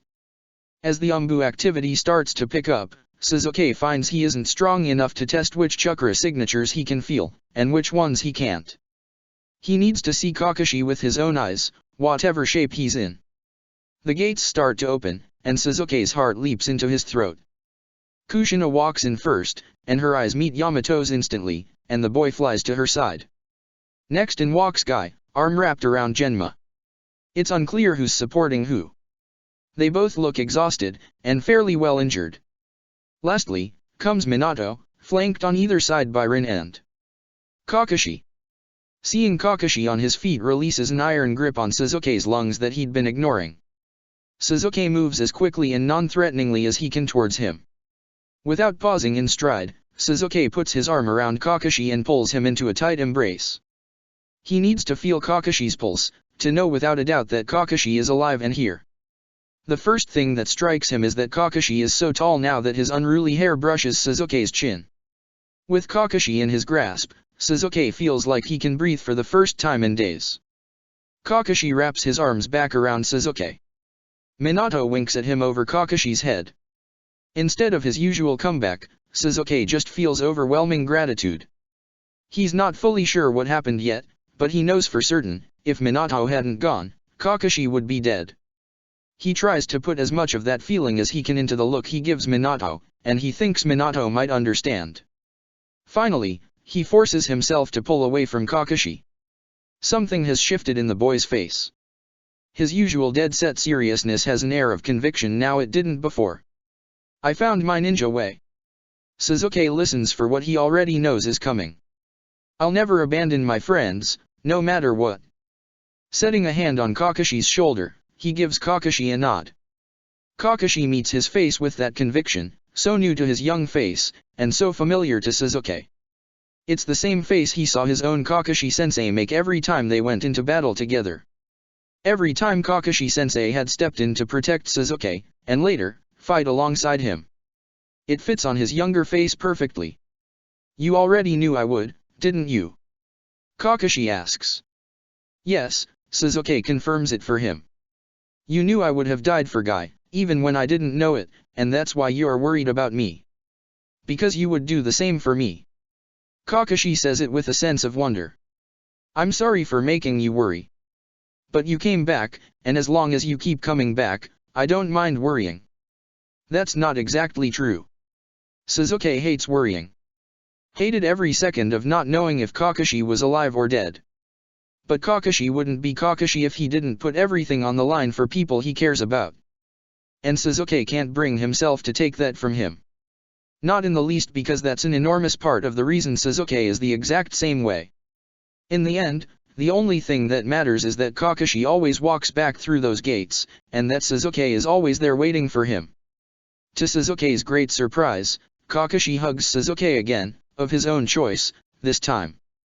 Sasuke puts his arm back around Kakashi's shoulder easily. I'm glad you're here. Kakashi says it with so much feeling Sasuke knows he doesn't just mean here at the gate. Sasuke is so glad to see Kakashi alive, it's almost overwhelming, but when Kakashi releases him for the second time, Sasuke takes a moment to really take in everyone else. Rin is long gone, probably having escorted Genma and Guy to the hospital right away. Minato is standing and ruffling Yamato's hair, while Kushina is on her knees, rubbing Yamato's arm and smiling at him.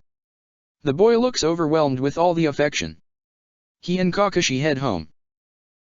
What happened to our front door? And why is it covered in dogs? Shisui picked it out. Said the dogs were fitting. They are kind of a cool design, I guess. Obito hates it. Actually, I love this door. Chapter 35.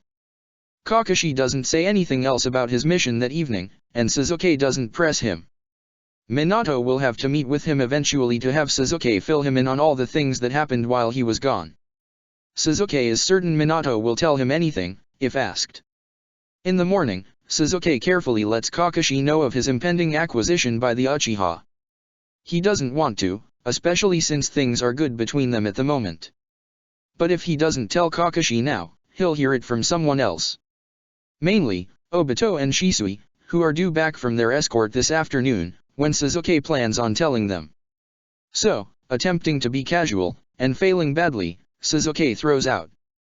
Just so you know, Fugaku asked me to be a formal member of the Uchiha clan, and I've accepted. Kakashi blinks slowly, processing the information. I thought you didn't want to live with the clan again. That's still true, Sasuke tries to be affirming. I'm not moving back there. I'm just going to start going to clan meetings once in a while, and advise Fugaku on certain matters.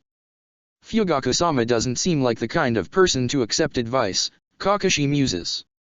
And, I'm grown up now. I'm a jounin. You don't have to live here just to parent me, you know.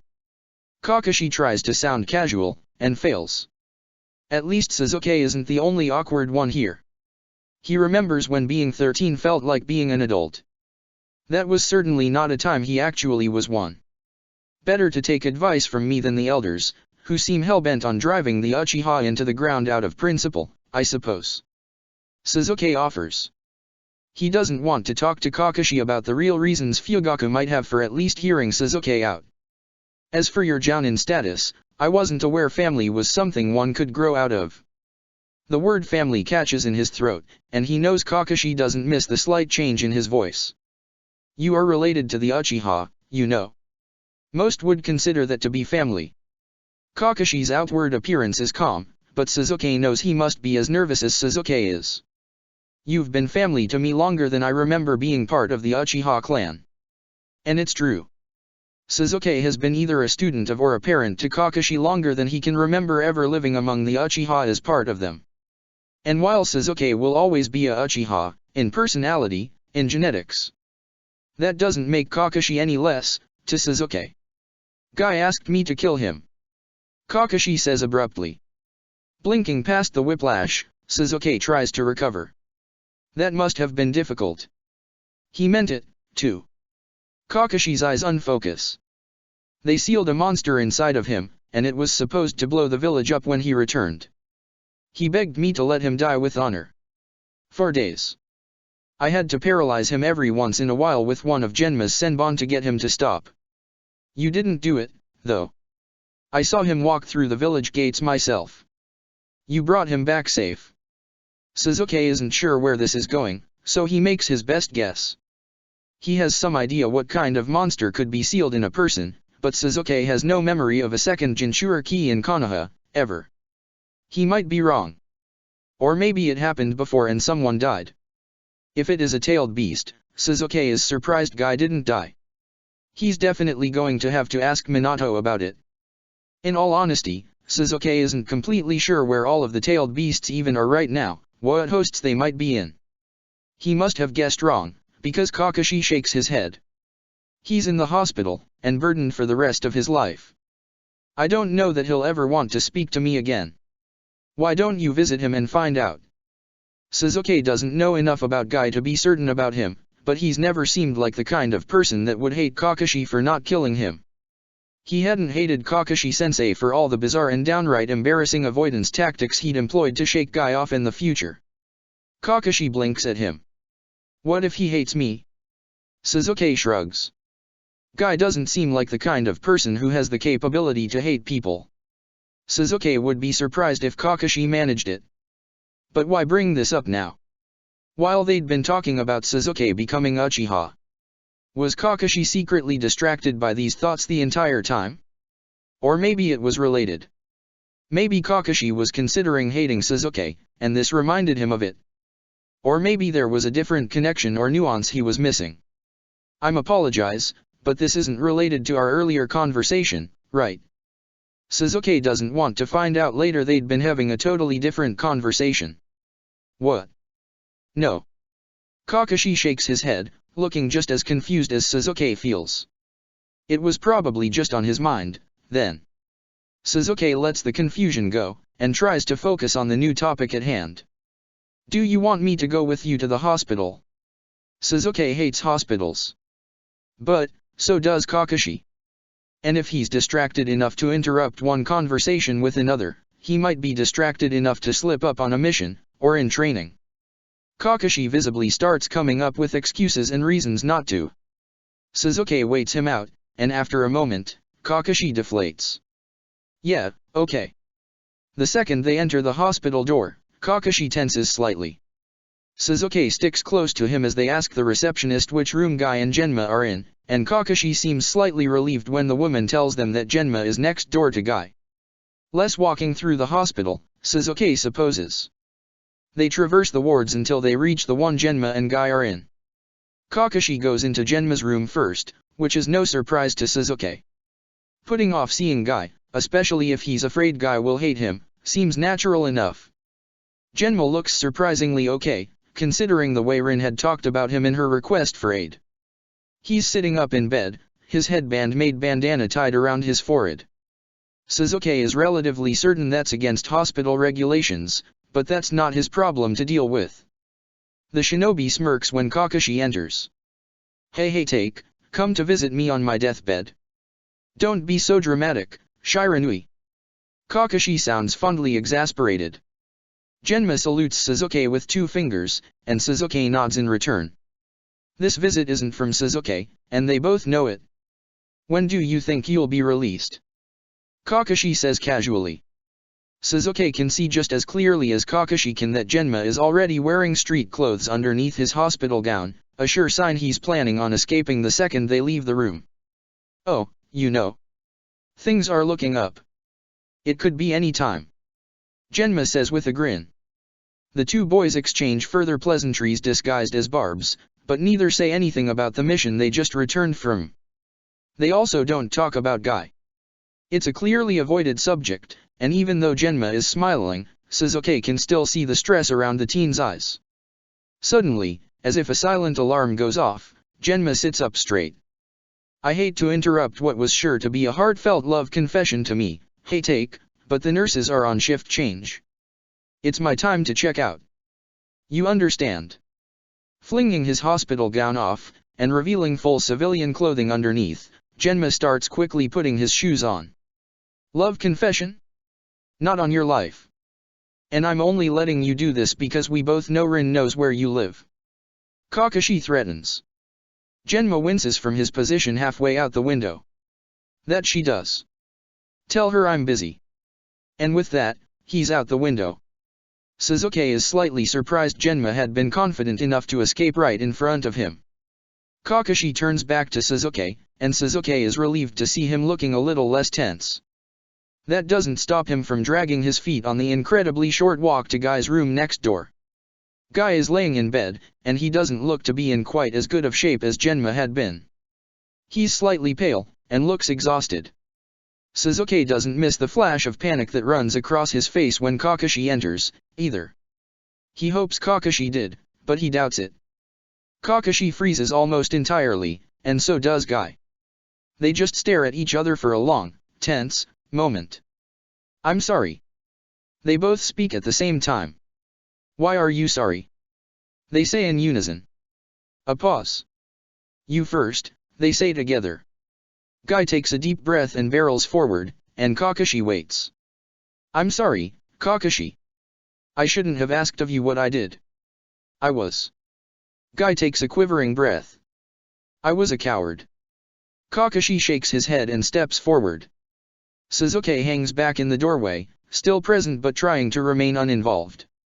No, Guy. You were brave. You were willing to die to protect the village. I was the coward, because I wasn't willing to respect your wishes. Kakashi sounds insistent, nearly pleading. Guy gasps. Don't say such things. You're the reason I'm here right now. Do you want to be? Kakashi asks uncomfortably. A shadow crosses over Guy's face. Things might be difficult right now, that's true. But I will emerge stronger on the other side. All I must do is become stronger, as I always do. I'll help you, if you want, Kakashi offers. Guy pauses again. You still want to be my rival? Even though Sasuke thinks he isn't going to finish that thought, but he does. I have a beast within me, and I tried to take the easy way out. Watching Might Guy be self-conscious at all is about the most painful thing Sasuke has ever witnessed. It's so completely out of character for what Sasuke has seen from him. He reminds himself that Guy, like Kakashi, is a young teenager. And he's potentially been saddled with a tailed beast, and all the village hatred that generally entails. As long as you still want to be rivals with me, even though I wouldn't kill you, with honor, like you wanted. Kakashi says quietly. I promise you, I'll challenge you the day I am released from the hospital. If I don't, I will do a dozen laps around the village. Guy's eyes are wet, but his voice is just below a shout. It's extremely relieving to see. Kakashi must agree, because he slouches suddenly. Don't shout, or the nurses will come yell at you. Guy looks undeterred. My thirst for victory cannot be quenched. Surely the venerable medical staff will appreciate my passion. I doubt it, Guy. Kakashi sighs, letting an edge of exasperation into his voice. It's far too fond to have its intended effect. Sasuke leans against the doorframe while the boys chat about what might or might not be an acceptable challenge to compete in the day after Guy is released. The tension is broken between the two of them, and they're talking easily again. Which is great, because if things had gone badly, Sasuke has no idea what he would have done. Guy's strong enthusiasm and usually unwavering optimism is so far removed from Sasuke's thought processes, he wouldn't even know where to start. Instead, Sasuke tries to think about which tailed beast might be currently sitting in front of him. The 8 tails is already in Killer Bee, certainly. Sasuke knows that Han already has the 5 tails, because he'd fought in the war with it. The 4 tails is likely in IWA, and the 2 tails in Kumo, although Sasuke isn't absolutely certain who the Jinchuriki currently are, if there are any. And the 1 tail is owned by the Sand. That leaves the 3 tails, the 6 tails, and the 7 tails as potential occupants. He's still musing it over when Kakashi and Guy finish talking, and Kakashi leaves, with Sasuke trailing behind him. What are you thinking about? Kakashi questions him. He's a Jinchuriki now, isn't he? Sasuke says, careful to be somewhat vague in case someone is listening, though he doesn't see anyone around as they wander aimlessly. Kakashi nods grimly, yeah. I was wondering if you realized. Do you know which one? Sasuke doesn't know if Kakashi's thought about it or not, but the sheer amount of chakra in some tailed beasts is enough to kill some people outright. Sanbai, the 3 tails. Kakashi leads them towards Sasuke's normal training ground. That somewhat explains it. The 3 tails would have far less chakra than some of the other tailed beasts. It's still impressive Guy managed to survive it. Especially with a seal set to explode. Still. I wasn't aware Guy had such large chakra reserves. Sasuke comments without impressing the weight of what could have been. Kakashi snorts. He has ridiculous chakra reserves. He doesn't use much ninjutsu, but he claims it's because chakra is made of strength of body and mind, and he's going to be the strongest in the village someday. Sasuke turns it over in his mind. Guy's definitely not short on strength of will. He's still only a teenager, but he's already on the muscular side of Jounin in the village, with most relying far more on ninjutsu than Guy does. Along with his strong personality, Sasuke can see that large chakra reserves would make sense. When they were fixing the seal, Kushina said that holding that much chakra takes willpower, and so he'd be able to handle it. Kakashi says like he's looking for confirmation. If Kushina said it, I'm sure it's true.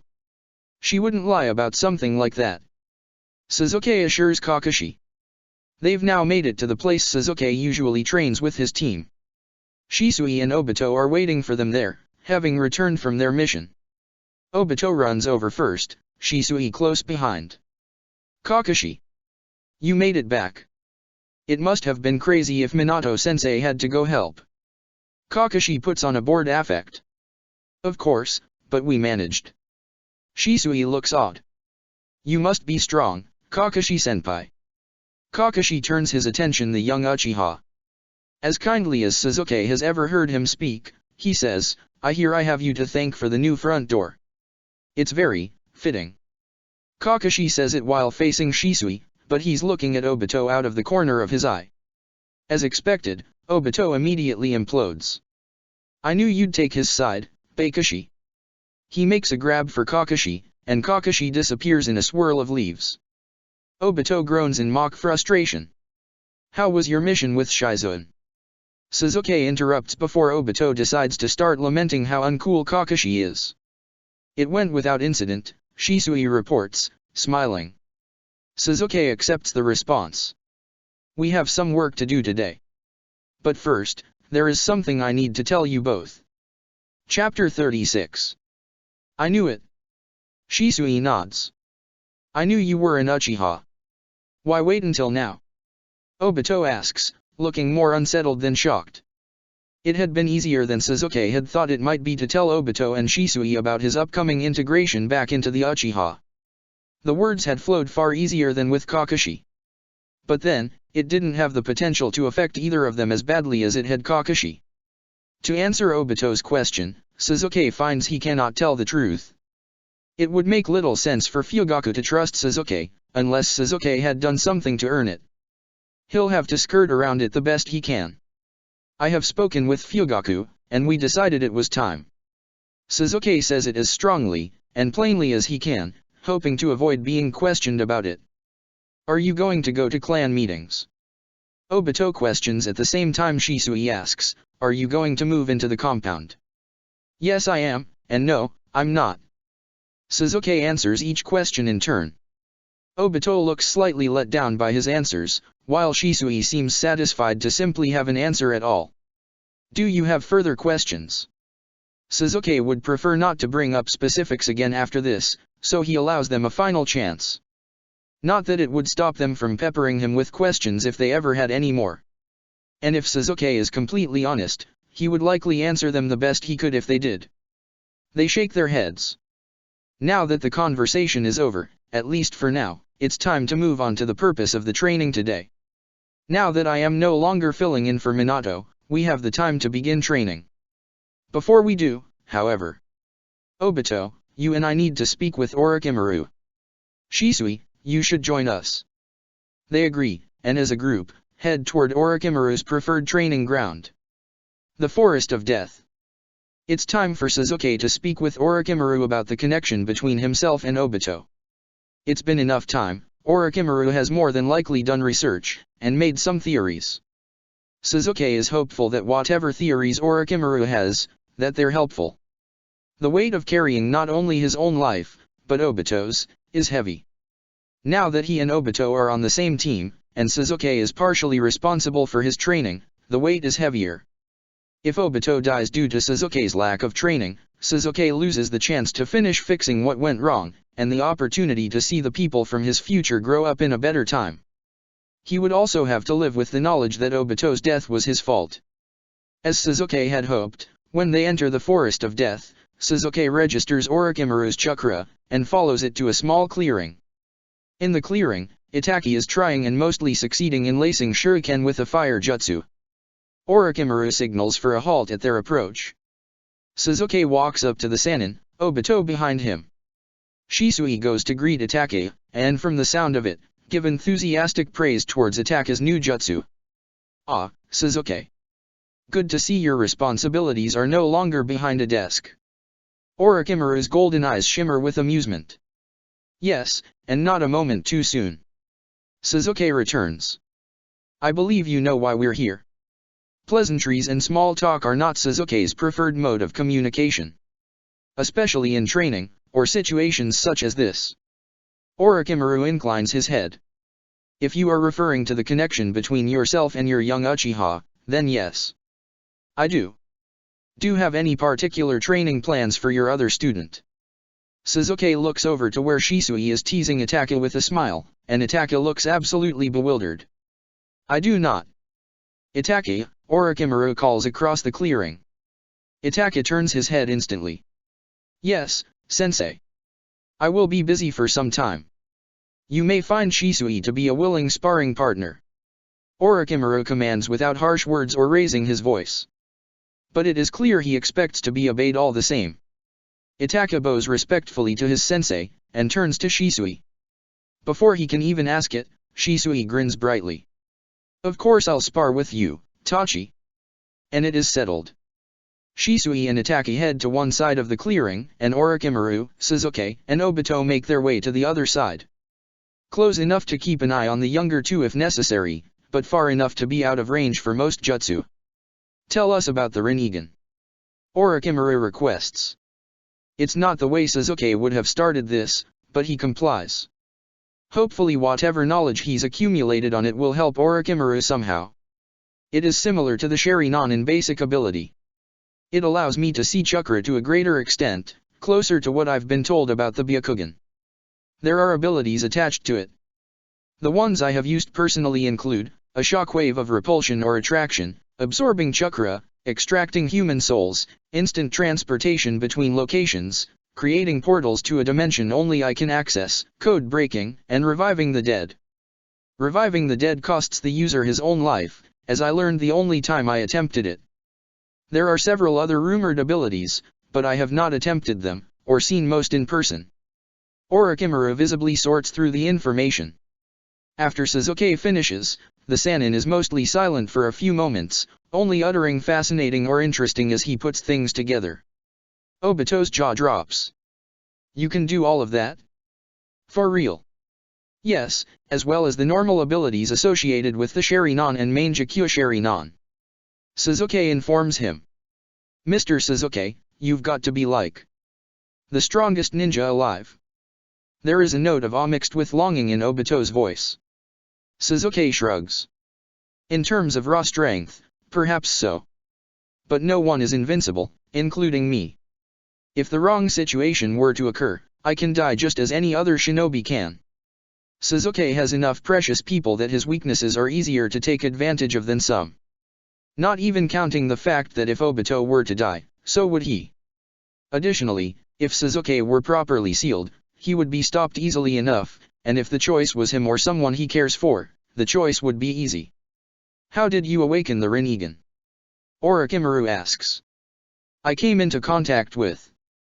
Suzuki can't say how he truly awakened it. Some genetic material from Hashirama's line. That is close enough to the truth. Awakening the Rinnegan, from what little Suzuki is aware of, comes from mixing Ashura and Indra's bloodlines. Uchiha are descended from one, and Senju from the other. It's close enough to the truth. Orochimaru accepts the answer, likely assuming Suzuki's hesitation is due to embarrassment on how he came in contact with it. It's not as if it would be easy to believe Suzuki came into contact with the Sage of the Six Paths himself. Even Orochimaru couldn't draw that conclusion. Suzuki feels confident. My current theory is that Obito's unusual coloring on his Sharingan is because he's developed a version of, or is in the process of developing the Rinnegan. What is likely preventing him from developing it fully is his lack of Senju, genetic material, as you called it. If you came into contact with it second-hand, assuming you aren't part Senju, then Obito came into contact with it third-hand. The dilution of the contact likely is contributing to the partial awakening. Orochimaru muses. Furthermore, I think it's clear that some of the abilities you described, one in particular, may be manifesting. There is one way to know, of course. The Sannin holds out his hand, and a small orb of visible chakra floats above it. He looks meaningfully at Suzuki. Take the energy out of my palm. Suzuki sees where Orochimaru is going with this. He turns to Obito, whose face is a complex puzzle of emotion. Watch me with your Sharingan. Obediently, Obito's eyes spin to life. One blood red, one a pale pink. Suzuki reaches out and covers the chakra floating over Orochimaru's hand. Then he absorbs it, careful to stop at the chakra in his hand. He retracts his hand, and Orochimaru repeats the gesture, filling his hand with chakra. Without needing encouragement, Obito reaches out his hand. Sasuke can see that it's trembling minutely. Obito covers Orochimaru's chakra with his hand, much like Sasuke did. He pauses, and slowly, much more slowly than Sasuke, the chakra in Orochimaru's hand siphons into Obito's. Orochimaru nods, and it looks like he's confirmed something else to himself as well. I think that answers the question of unusual coloring. However, Orochimaru cautions, I would steer away from attempting some of the more intensive abilities Sasuke has mentioned. The slow speed of your chakra drain further signifies that your Rinnegan is not fully active. Looking more closely at Obito's not quite Rinnegan with his own, Sasuke can see the faintest trace of several rings around the pale Sharingan. Orochimaru is likely right. It's also likely that without further contact with Senju material, Obito will never fully manifest the Rinnegan. Sasuke hopes that it won't affect the continued development of Obito's Sharingan, which currently doesn't have all three Tomo in both eyes. I understand. Obito says. I will not attempt any of the Rinnegan's abilities without Mr. Sasuke's oversight. You're thinking something else as well, Orochimaru. Sasuke states. It's clear to him. Whether or not Orochimaru has fully fleshed out whatever idea is forming in his head is a different question. If he hasn't, it's very unlikely that Orochimaru will tell them. The Sannin is not usually open with his hypothesis until he's relatively certain he is correct. Orochimaru agrees. You are correct. It has to do with your connection, but I'm not sure how to prove it. If it is even possible or prudent to do so. Tell us and maybe we can help.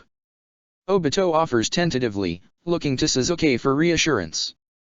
Sasuke gives him an encouraging nod. We will certainly try. Orochimaru looks deep in thought, but he nods.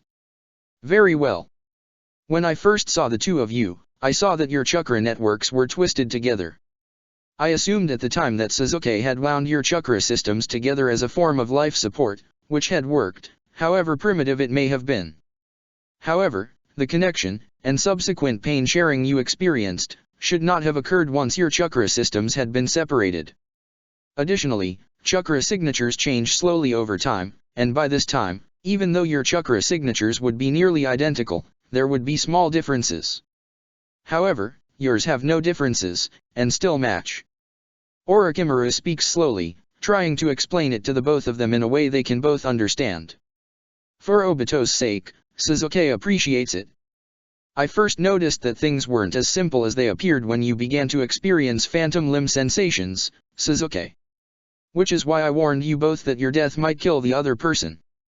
There was something slightly more, at work. Until now, I had little idea what it could be. When you described the abilities of the Rinnegan, one caught my attention. Though, again, I have no way to prove such a thing occurred.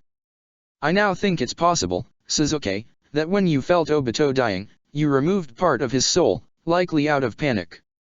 It is natural to want to keep a loved one close, and considering you were already casting an invasive healing jutsu, it was much easier to do without your notice. This could explain your more invasive connection to Obito. Sasuke blinks. Every time he hears another theory of what happened during his revival of Obito, the more bizarre it sounds. Could he really have done all of this? He glances over at Obito, who looks totally lost. Sasuke understands how he feels. Somehow, Obito manages to recover his thoughts before Sasuke does. Or perhaps he's just more confident voicing unfinished thoughts. But, Mr. Orochimaru? I can feel Mr. Sasuke's pain too. Orochimaru arches an eyebrow. Can you now? How intriguing. Perhaps a soul exchange, of a sort. I don't know if it helps, but, I kind of figured out a way to, separate Mr. Sasuke's pain from myself. And, you could do it too, right Mr. Sasuke? Obito stutters through, clearly trying to be helpful and not sure if he's interrupting Orochimaru's thoughts or not. Sasuke puts his hand on Obito's shoulder briefly to calm him. Yes, I could. Why don't you explain to Orochimaru how you managed it? Orochimaru's golden eyes lock onto Obito's face. Yes, let's hear this feat of yours. Okay. Well, I sort of just tried to imagine that Mr. Sasuke's pain wasn't mine, and then I sort of pulled it out of me. Obito explains. And what did you do with it then? Orochimaru questions. I imagined it beside me, like, outside of myself, so I could still touch it but it wasn't me. Obito finishes his explanation with a wince. Sorry, I'm not technical, I made it up myself and I really don't know what I'm doing all that much. You're doing fine, Sasuke tries to sound reassuring. I have a way to test the theory. They both turn to look at him. If I have part of Obito's soul, and he has part of mine, I should theoretically be able to put it back. I suppose I don't see a reason why you couldn't, Orochimaru agrees. Replacing his hand on Obito's shoulder, Sasuke visualizes the Obito he'd put beside him, like Obito had suggested. Reaching out for it, he finds he can still interact with it. And he maneuvers it to overlay the real Obito. With a feeling not unlike a snap, the chakra yanks itself out of Sasuke's grip. Obito gasps aloud. When he blinks again, his Sharingan activates. And instead of the pale pink it had been minutes before, it is now an even paler shade of purple. Not the Rinnegan, clearly. But closer than before. Are you alright? Sasuke asks immediately, spinning Obito to look him over. Aside from the Sharingan, he doesn't look any different. Obito nods. I'm okay, I think. It just felt really strange for a second. Should I do yours now? Still concerned that Obito is hiding something, Sasuke shrugs. Only if you're up for it. Obito closes his eyes, and Sasuke watches with his Rinnegan. After a moment, there is a visible amount of something beside Obito. It takes him far longer than it had Sasuke, but he slowly moves the something over the top of Sasuke. There is a brief moment that feels like he's being forced to inhale deeply even when he hasn't chosen to breathe. Then it stops. Orochimaru is watching them both with interest. Well. Sasuke inclines his head. You were right. I believe we have righted it. Orochimaru steps forward, his hands glowing green. May I? Sasuke and Obito agree easily. Sasuke feels Orochimaru's chakra flush through his system. And he waits, somewhat impatiently. Does this mean their lives are no longer connected? Orochimaru sighs, your chakra signatures are still identical, but they're no longer flowing in an identical pattern. I believe your connection is severed. The Sannin looks almost disappointed. Strangely, so does Obito. Before Sasuke can voice a question, a chakra signature comes blazing into the clearing. They all turn, even Shisui and Itaka cease fighting, and look as Shizune runs into the clearing. Tears are streaming down her face and she's breathing heavily. Her usually controlled chakra is wild and flaring erratically. Lady Tsunade is gone. Chapter 37. Lady Tsunade is gone. Shizune wails into the clearing. In a flash, Obito appears at her side, and wraps his arms around her. Shizune wraps her arms around him in return and immediately starts sobbing into his shoulder. Sasuke exchanges a look with Orochimaru, and they make their way over to Shizune's side as well. The last thing Sasuke wants to do is talk to a sobbing young Kunoichi. But there are so many questions that immediately come to mind. They'll need answers. And for that, someone will need to talk to her. Sasuke is hoping it isn't him who has to do it. With another glance at Orochimaru, Sasuke sees that the Sannin is seemingly unaffected by Shizune's tears. Which is a strength of will that Sasuke does not possess. Either Orochimaru realizes that Sasuke doesn't know what to say or how to say it, or he's so intent on getting his own answers he's willing to break the silence and ask on his own. Is Tsunade missing, or simply gone? Orochimaru interjects into the loud sobbing. In response, Shizune holds out a note in her trembling hand. Her weeping does not cease. Orochimaru takes it from her hand, and Sasuke takes a step back as Orochimaru does, leaving Shizune to her emotions. And Obito to deal with them. Itaka comes up beside Orochimaru, and Shisui beside Sasuke. Sasuke looks down at his student. Both Shisui and Itaka look concerned, though in very different capacities. Sensei, what's going on? Shisui asks, shooting a pointed glance at Shizune. She's currently trying to apologize to Obito for crying on him while still currently crying on him. Hopefully the note tells us, Suzuki comments, and turns his attention to Orochimaru. Beside him, Itaka looks downright alarmed at witnessing such an open display of emotion in the first place. It might be humorous, were the circumstances different.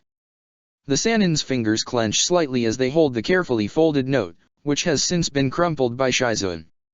Something shudders in Orochimaru's eyes. It's not a good note, then. Orochimaru makes a quiet tisk sound, and his eyes cease darting across the page. Whatever the note says, it bothered Orochimaru deeply. Judging by the lack of killing intent, Tsunade is not missing. Orochimaru straightens his posture even further, all of his movements looking as stiff as to be unnatural. Besides Suzuki, Shisui opens his mouth, probably to ask what was in the note. Suzuki doesn't give him the chance, and covers his student's mouth with his hand. Shisui has no way of knowing it, but Suzuki has worked with Orochimaru for a long time. He knows the other man's tells. And Orochimaru is on the verge of his breaking point.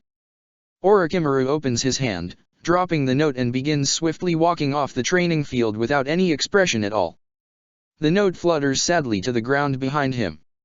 Suzuki turns to Shisui and speaks quickly. Grab the note, watch out for Itaka. Do not follow us. And Suzuki spins on his heel and walks after Orochimaru. He doesn't have to read the note to guess what it says. Tsunade, broken again over the deaths of her brother and Dan, has abandoned the village again. And because she's left Shizuan, it's likely she doesn't intend to return.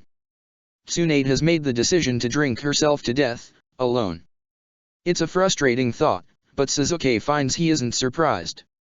He thinks he might know where Orochimaru is going now. Back to his house, to see for himself if it's true. To look through every room for a piece of Tsunade left behind. A suitcase, a note for Orochimaru, a sign that Tsunade is still here, that it's all a joke.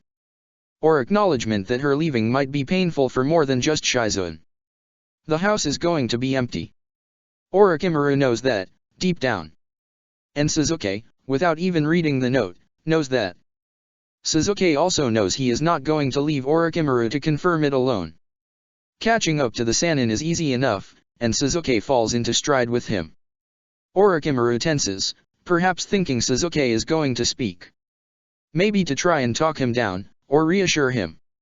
However, Suzuki has no intentions of speaking. There is nothing he can say that would make a difference, and thus, there is no point doing so. They walk together, matching stride, through the forest of death, out through the gate, and across the village towards Orochimaru's home.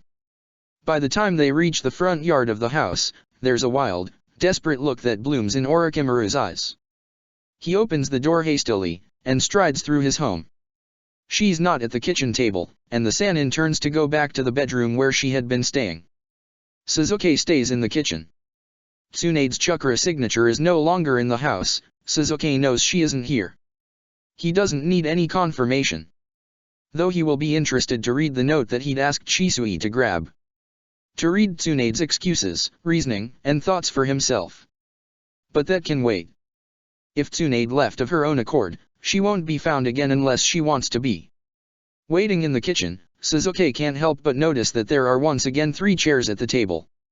Just as there had been when Suzuki had first started teaming up with Orochimaru.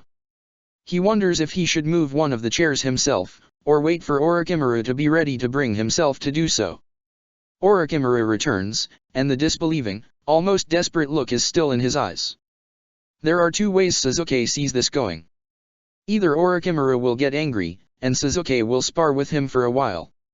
Or Orochimaru sits down at the table, and looks at the door, his gaze 100 miles away. Suzuki starts making a cup of tea. He's much more careful with his tea making when he's making tea for Orochimaru. Suzuki generally prefers to drink black tea, since he can boil it without much thought and still end up with a decent cup. Orochimaru is far more particular, favoring lighter teas that have careful attention paid to them. To Orochimaru, making tea is an art. And so, Suzuki had taken it upon himself to learn it, though he never bothered when he was alone. He selects a delicate white blend, one of Orochimaru's favorites, and carefully prepares it so that it doesn't scald. Orochimaru makes no noise, and no movement throughout the several minutes it takes Suzuki to heat the water, steep the tea leaves, and then remove them to prevent excessive bitterness. It's slightly meditative, in a way. Suzuki can see how Orochimaru prefers it. He sets the tea down in front of Orochimaru, and the man takes the drink on instinct, without a change of expression. After he's cradled the fragile cup in his hands for a moment, Orochimaru takes a drink. Then another. And then another. Orochimaru slowly loses the wild look in his eyes. By the time he finishes his cup, Orochimaru is no longer looking at the door. He's looking at his hands, and he looks utterly lost. Suzuki continues to keep his silence, simply sitting beside Orochimaru. He allows his thoughts to wander, to his now severed connection to Obito, and Orochimaru's slight disappointment. Had he been disappointed that he wouldn't be able to study them further? That seems to make the most sense to Suzuki. He knows nothing like this had ever happened before. And for a scientific mind like Orochimaru's, the opportunity to study such a thing would have been difficult to resist.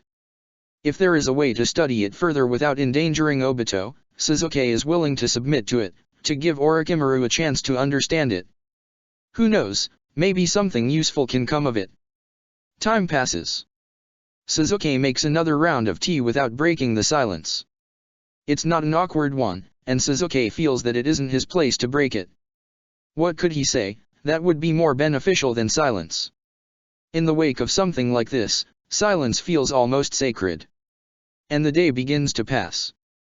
Suzuki isn't certain exactly what he's waiting for, but he assumes he'll know it when it happens. It just feels wrong to leave Orochimaru here alone, even if Suzuki has nothing to say. The thought and image of Orochimaru sitting at his table alone, holding an empty cup of tea, is unpleasant. So Suzuki stays, and they both sit together at the table with empty cups of tea. Shizune, Obito, Shisui, and Itaka do not return, just as Suzuki had requested. Suzuki isn't certain where they ended up, but he hopes Shisui and Itaka are intelligent enough to stop Obito and Shizune from doing something crazy, like going after Tsunade. After some careful consideration, he decides that he hopes Itaka is wise enough to realize going off half-cocked on a mission like that would be a bad idea, and the responsibility for Itaka pressed onto him by Suzuki keeps Shisui more level-headed as well. A brief chakra flare is all the warning Suzuki gets before the front door of Orochimaru's house is thrown open, slamming against the wall with a thud. Tsunade, Orochimaru, how are my favorite teammates? Yells a loud, booming voice. The great Toad Sage, Jiraiya himself strides into the house as if he owns the place. He takes in Orochimaru and Suzuki, and grins widely. Orochimaru. Great to see you're making friends. This must be the Suzuki all 5 nations are talking about. The man has been here less than a minute and already Suzuki is exhausted. Beside him, Orochimaru is blinking like he can't quite believe what's right in front of him. That leaves Suzuki to answer Jiraiya. And you must be Jiraiya. Jiraiya struts around the table and smacks Orochimaru on the back. No need to look like you've seen a ghost. I haven't been gone that long, have I? He laughs heartily. Orochimaru recovers enough to comment on that particular statement, his golden eyes starting to focus. It has been several years, Jiraiya.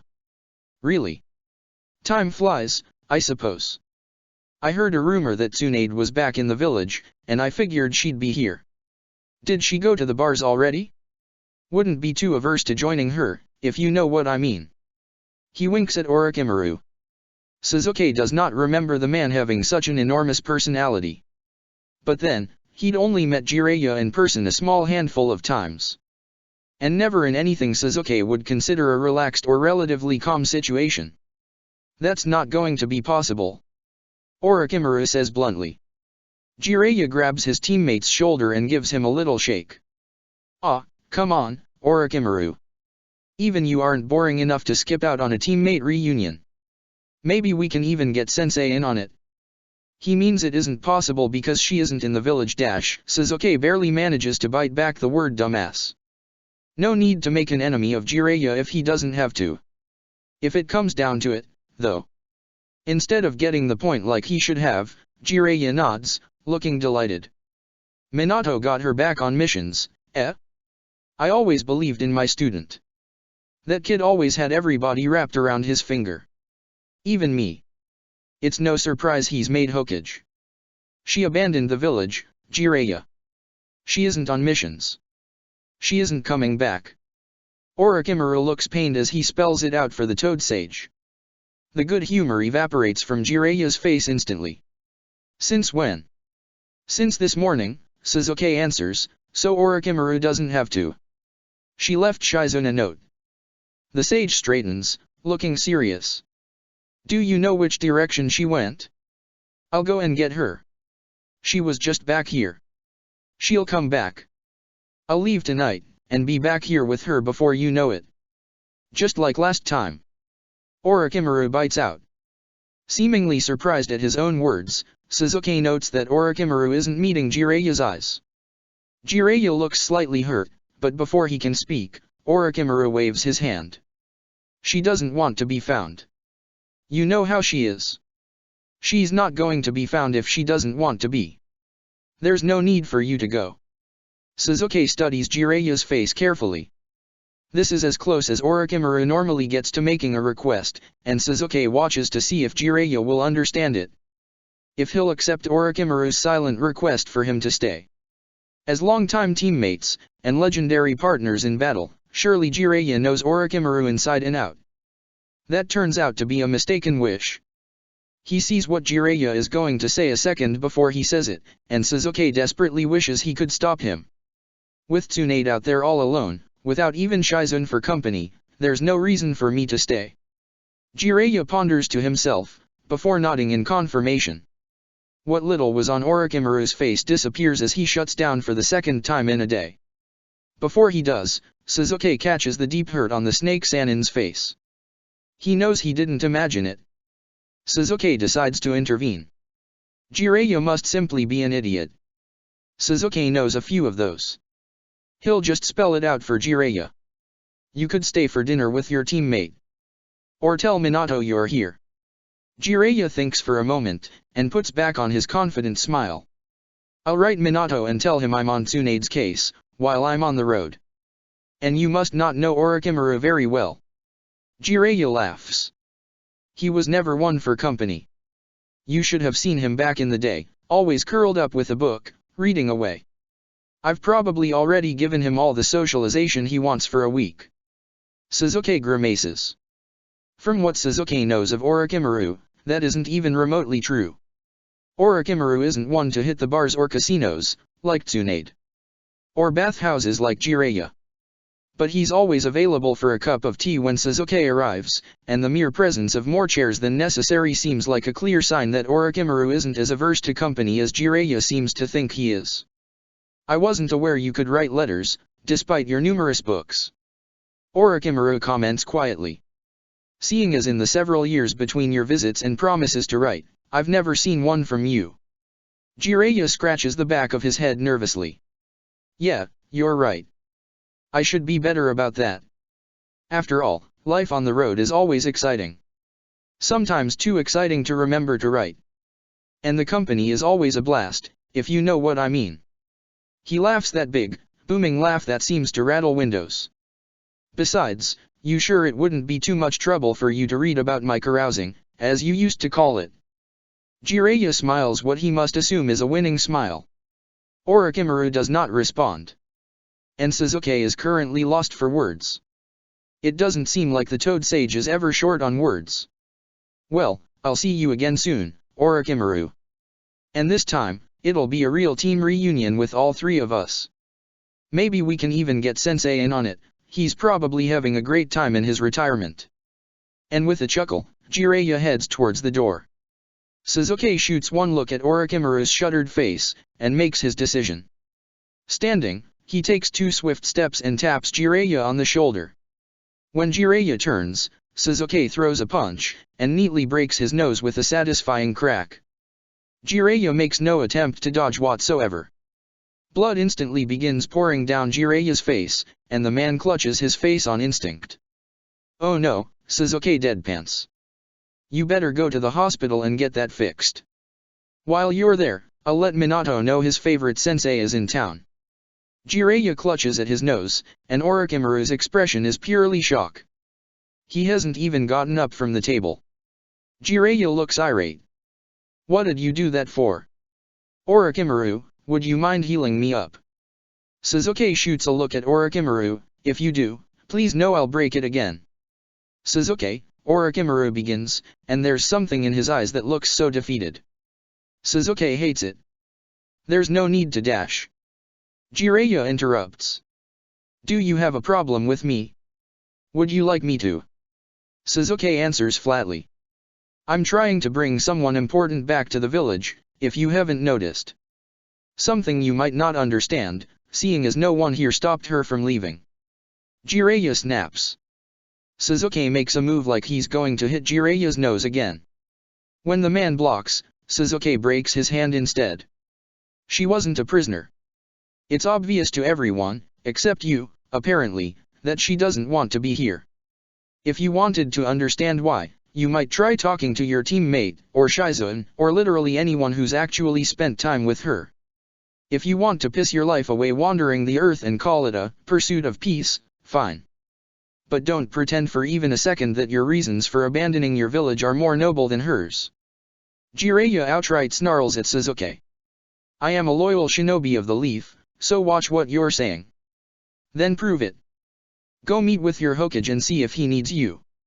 It shouldn't be too hard, since he's your student who you're supposed to care for. Sasuke snarls back. How dare you insinuate I don't care about my student, or my friends? Jiraiya yells. Killing intent starts to spill off of him. Good. Sasuke forcibly calms himself down just the slightest bit before he says something he shouldn't know. Besides, he probably won't win any favor with Orochimaru by killing his former teammate in his house. If I've learned anything, in my entire life, it's that running from your problems doesn't solve them. And abandoning your friends does not stop the world from moving on without you. You know nothing, Jiraiya spits. I know enough, Sasuke returns. Go and see Minato, and get your hand set. I'm not above breaking the other one. I'm getting my hand set, you can bet on that much. And Jiraiya stalks out of the house. A small snake slithers by Sasuke's feet. Sasuke turns to Orochimaru. Not an assassination attempt, I hope. Orochimaru shakes his head, rising from his seat. A messenger. For Minato. Orochimaru inclines his head, and busies himself pulling ingredients out of various places. You shouldn't have done that. Jiraiya would be a powerful enemy to have. I'm terrified, Sasuke says flatly. He sighs. He doesn't want to take the irritation he'd felt at Jiraiya onto Orochimaru. If he stays long enough for me to see him again, I'll make it up to him. He walks over to where Orochimaru is setting out vegetables, proteins, and rice neatly out on the countertop. May I help?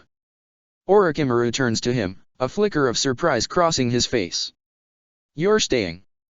Sasuke shrugs. He's learned this lesson a long time ago. Leaving is almost never a solution. And judging by the barely hidden ache in Orochimaru's frame, leaving now would be a mistake. Unless you don't want me to. Orochimaru doesn't say anything, but he does hand Sasuke a kitchen knife, and Sasuke thinks that's an answer all the same. He begins chopping vegetables without a word. As they cook together, Orochimaru's shoulders begin to lose some of their tension. The sadness on the Sannin is palpable, but it slowly settles into something not quite as sharp. When they sit down to eat, Sasuke says, I said I'd keep drinking all of your tea, in lieu of anything else. He's not good at these things. He hopes Orochimaru gets what he means. I'll keep buying more to replace it, Orochimaru returns, and Sasuke knows he's been understood. The lilt to Orochimaru's voice sounds like a question. I hope so. They eat together, and the evening doesn't seem dark at all. Shizen. I'm sorry to leave without telling you this in person. But we both know you'd follow me, and I need to make this final journey alone. You've been a wonderful disciple, Shizen. Far more loyal than I deserved. There isn't too much more I can teach you. You are a strong kunoichi in your own right.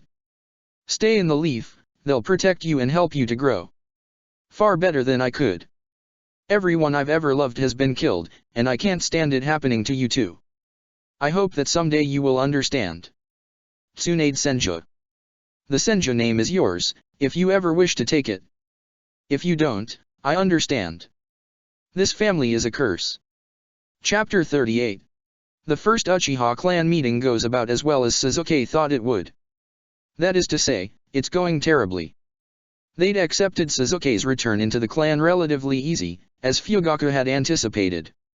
Sasuke is considered a hero throughout the village, even more so since Minato had dragged Danzo's name through the mud and insinuated that Sasuke had been the one to discover his corruption. Proclaiming Sasuke as an Uchiha had been an easy decision. What wasn't as easy was Sasuke's request for Obito. They'd questioned if Sasuke was Obito's father, and if so, why not claim him? Siring children and then abandoning them is not looked on well in the Uchiha. The theory was tossed out, as Sasuke was not old enough to have feasibly fathered him. Which leads to the question about why Obito's eye is more purple than red. This led to Sasuke telling the whole story about rescuing Obito, and slaying Madara Uchiha, Obito's death, and Sasuke's subsequent resurrection of him. The story is laughable. No part of it sounds realistic, and the council treats it as it sounds. Like a fairy tale. Unfortunately for them, Sasuke has proof. Kakashi had realized that the eye Sasuke had taken and then used was significant. As such, he'd preserved it. Which means that Sasuke is able to present the Uchiha clan with the eye of Madara Uchiha. It's unusable, due to the Izanagi usage. However, using some verification process Sasuke hadn't even been aware the Uchiha had, they are able to verify it. You slew our great forefather. A particularly prickly elder clutches her chest and gasps at Sasuke.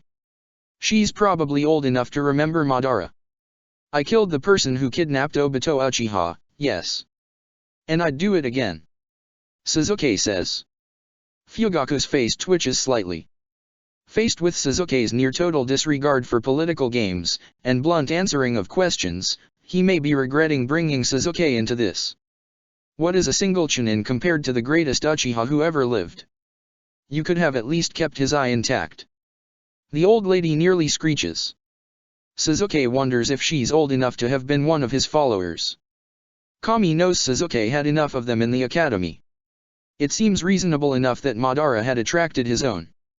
Sasuke briefly wonders if it's wrong to pity Madara, just a little, in that moment. I'm not asking for forgiveness, or offering excuses. I killed Madara Uchiha, and brought Obito home. Now it's time you allowed him his place in the clan. Sasuke intones. Allow us a moment to talk it over, Fugaku interrupts. Sasuke waits. He isn't impatient. He's not sure he's made things any better for Obito by admitting he killed Madara for him. Before this, he was disliked because of his love of pranking and lack of a known father. Now, he may be hated for being saved when Madara could not. When he is called back in, a sour-faced elder speaks. Our decision is conditional. Since you have decided to join the clan conditionally, we felt it appropriate to lodge our own condition with you. If we allow Obito to return to a position in our esteemed clan, you must be responsible for him.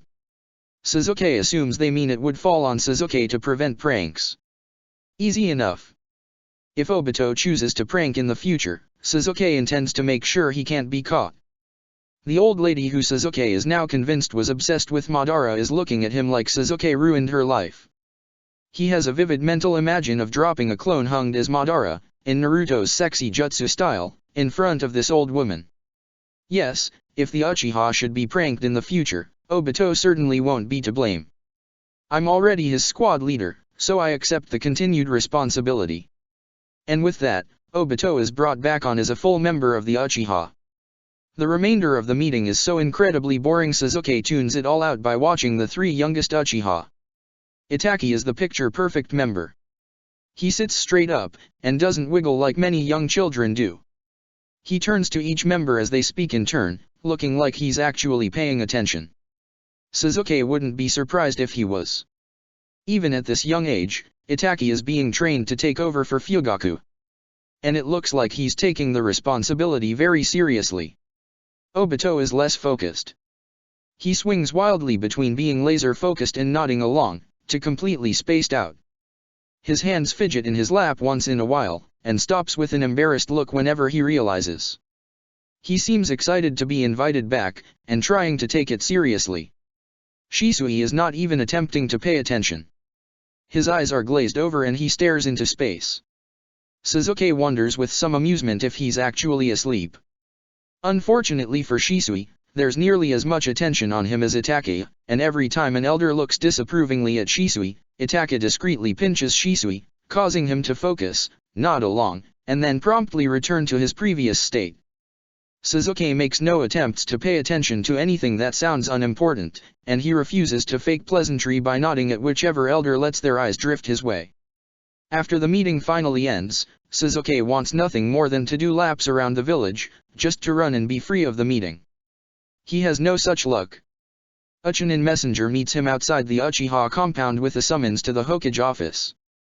At least Minato is a more interesting conversationalist.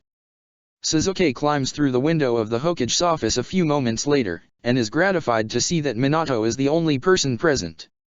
Aside from the usual Umbu guards that is. This better be good, I just got out of a clan meeting. Minato winces sympathetically. If it's anything as bad as my advisor meetings are, I apologize for the intrusion. But we needed to meet. Suzuki pulls up a chair and sits, waiting for Minato to start talking. It doesn't take long. The fourth Hokage dismisses his guard and begins. I assume you know what is now sealed in Might Guy. I do.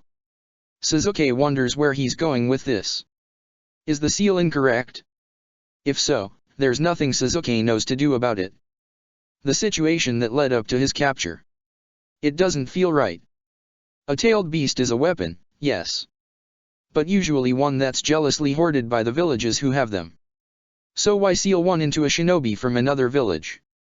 The original broken seal was an explosive that would have released it into the leaf, which would have caused a lot of destruction, certainly. It would be easy to say that was the whole intent. But I'm not sure. I think there's more to it. Minato rambles slightly. Suzuki doesn't mind the listening to Minato talk his way around things. It usually involves less conversational effort on his part, and Minato is easy to understand. In this instance, he thinks he might know exactly what Minato is referring to. You think Danzo is involved? Why? Minato looks troubled. There are a few reasons. The first being, who would have enough connections to cause the Mist Shinobi to send something that powerful towards the leaf? Also, why would Mist have done it? They know we have the Nine Tails. We would have casualties, but could easily subdue that much smaller of a tailed beast. In his own twisted way, Danzo has always said he's loyal to the leaf. I think he intended for us to add to our power by the aid of another Jinchuriki. I also think he's exactly the kind of person who wouldn't care about the casualties that might result from such a flawed seal blowing up inside our gates. If I was to die, all the better. Suzuki stiffens. All right. I believe you. Is this permission to hunt him down? Things had been busy, but Suzuki's desire to end Danzo's miserable life hadn't waned in the slightest. Nervously, Minato scratches the back of his head. Well, not exactly. Then why tell me this? Suzuki demands. Why inform him of yet another one of Danzo's crimes without allowing Suzuki to go after the death of the man responsible? Because I need you to be on the lookout, Minato explains. I have a political mission that, unfortunately, I can't put off. And if what you've shown me happens to be true. Suzuki waits. Kushina might be pregnant. So I don't want her looking for trouble while I'm gone. Do you understand? Minato is blushing to the tips of his ears. Doing some quick math, Suzuki realizes Minato is probably right. If Naruto is going to be born later this year, on the same date he was before, Kushina is likely pregnant. Far too early in a pregnancy for her to be able to tell for sure, however. And Minato is essentially tasking Suzuki with protecting her while he's gone. And Danzo is still on the loose. The idea is nerve-wracking. Are you certain this mission of yours can't be postponed? At least until Danzo is killed. Suddenly, time seems so short. Suzuki only has until Naruto is born to get rid of as many threats as possible. It seems like the very walls of the office are closing in. I already agreed to meet, so if I miss the meeting, I risk plunging us into another war. I just can't do that. Minato looks pained. He looks about as nervous as Suzuki feels. I will protect her with my life. Sasuke vows. And he means it. Minato sees his sincerity, and relaxes slightly. Thank you. I'm taking Jiraiya-sensei with me. I went to see him in the hospital, after I got Orochimaru's snake. I'm not sure what I'm hoping for yet. When I was a genin, I thought he was the best sensei in the world, because he let me experiment without too much oversight. Now I wonder if he just wasn't all that present. Minato sighs. I got his version of what went down with you, and I convinced him to get dinner with Orochimaru before we go. He's not a bad person, he isn't. He's in love with Tsunade, and always has been. Next to her, I think he just doesn't notice as much as he should. He's spent his whole life looking for her to recognize him, and it about broke him when she left. To hear that she's gone a second time. I think if I can't refocus him, he'll spend the rest of his life following her, hoping she'll come home. I don't hate Jiraiya, Sasuke assures Minato. He was hurting Orochimaru, and needed to be reminded that Orochimaru is a person too. Jiraiya-sensei had the impression that you have it out for him. Minato shrugs apologetically. Sasuke hns. He's not my enemy unless he wants to be. He doesn't plan on making an effort either way. If Jiraiya wants to fight, Sasuke will fight. But he won't kill him, for Minato or Orochimaru's sake. Likewise, if Jiraiya is forced into more frequent company with Sasuke, he'll put up with it. After all, for all his faults, Jiraiya had eventually trained Naruto. And Naruto had seen him as a father figure. And if Sasuke had trusted in anything in his last life, it had been Naruto. I hope the mission will be a short one. Thank you, as always, for your help, Sasuke. Minato says. Sasuke nods. Of course. There's quiet for a moment, and in that exact second Sasuke realizes that if Kushina is pregnant, then Mikoto definitely is. And she probably knows it, too. So that's why Fugaku changes his mind so quickly. Sasuke muses to himself. What's that? Minato says. Clearing his throat, and trying to organize his thoughts, Sasuke tries to make Minato understand. Fugaku wasn't happy to hear from me the first time. Too much bad news, I suppose. Recently, he changed his mind and tried to convince me to join the Uchiha clan. When you mentioned Kushina, I realized. Mikoto is likely pregnant too. And she would be far enough along to know it. Minato nods.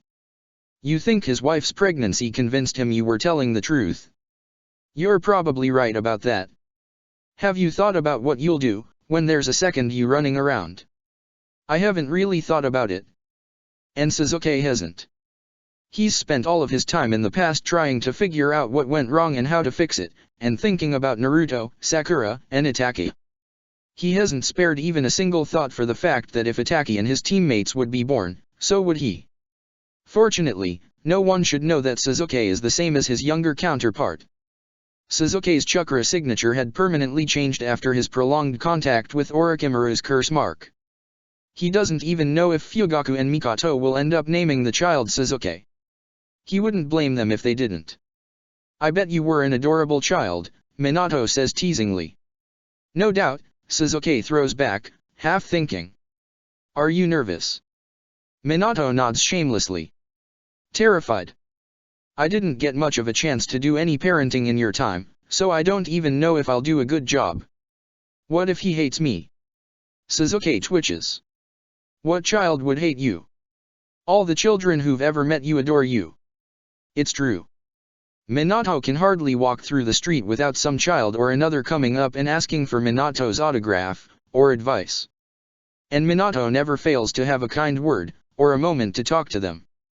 As such, Minato has a following of children wherever he goes, unless he takes the rooftop paths. The Hokage gets a sentimental look on his face. In your memories, Naruto is so adorable. I hope he looks just like that. Do you think he'll still have those whisker marks? Sasuke has no idea. I have no idea. He wonders if Kushina is already acting the same way. Minato rambles on. I won't be making Jiraiya-sensei the godfather, of course.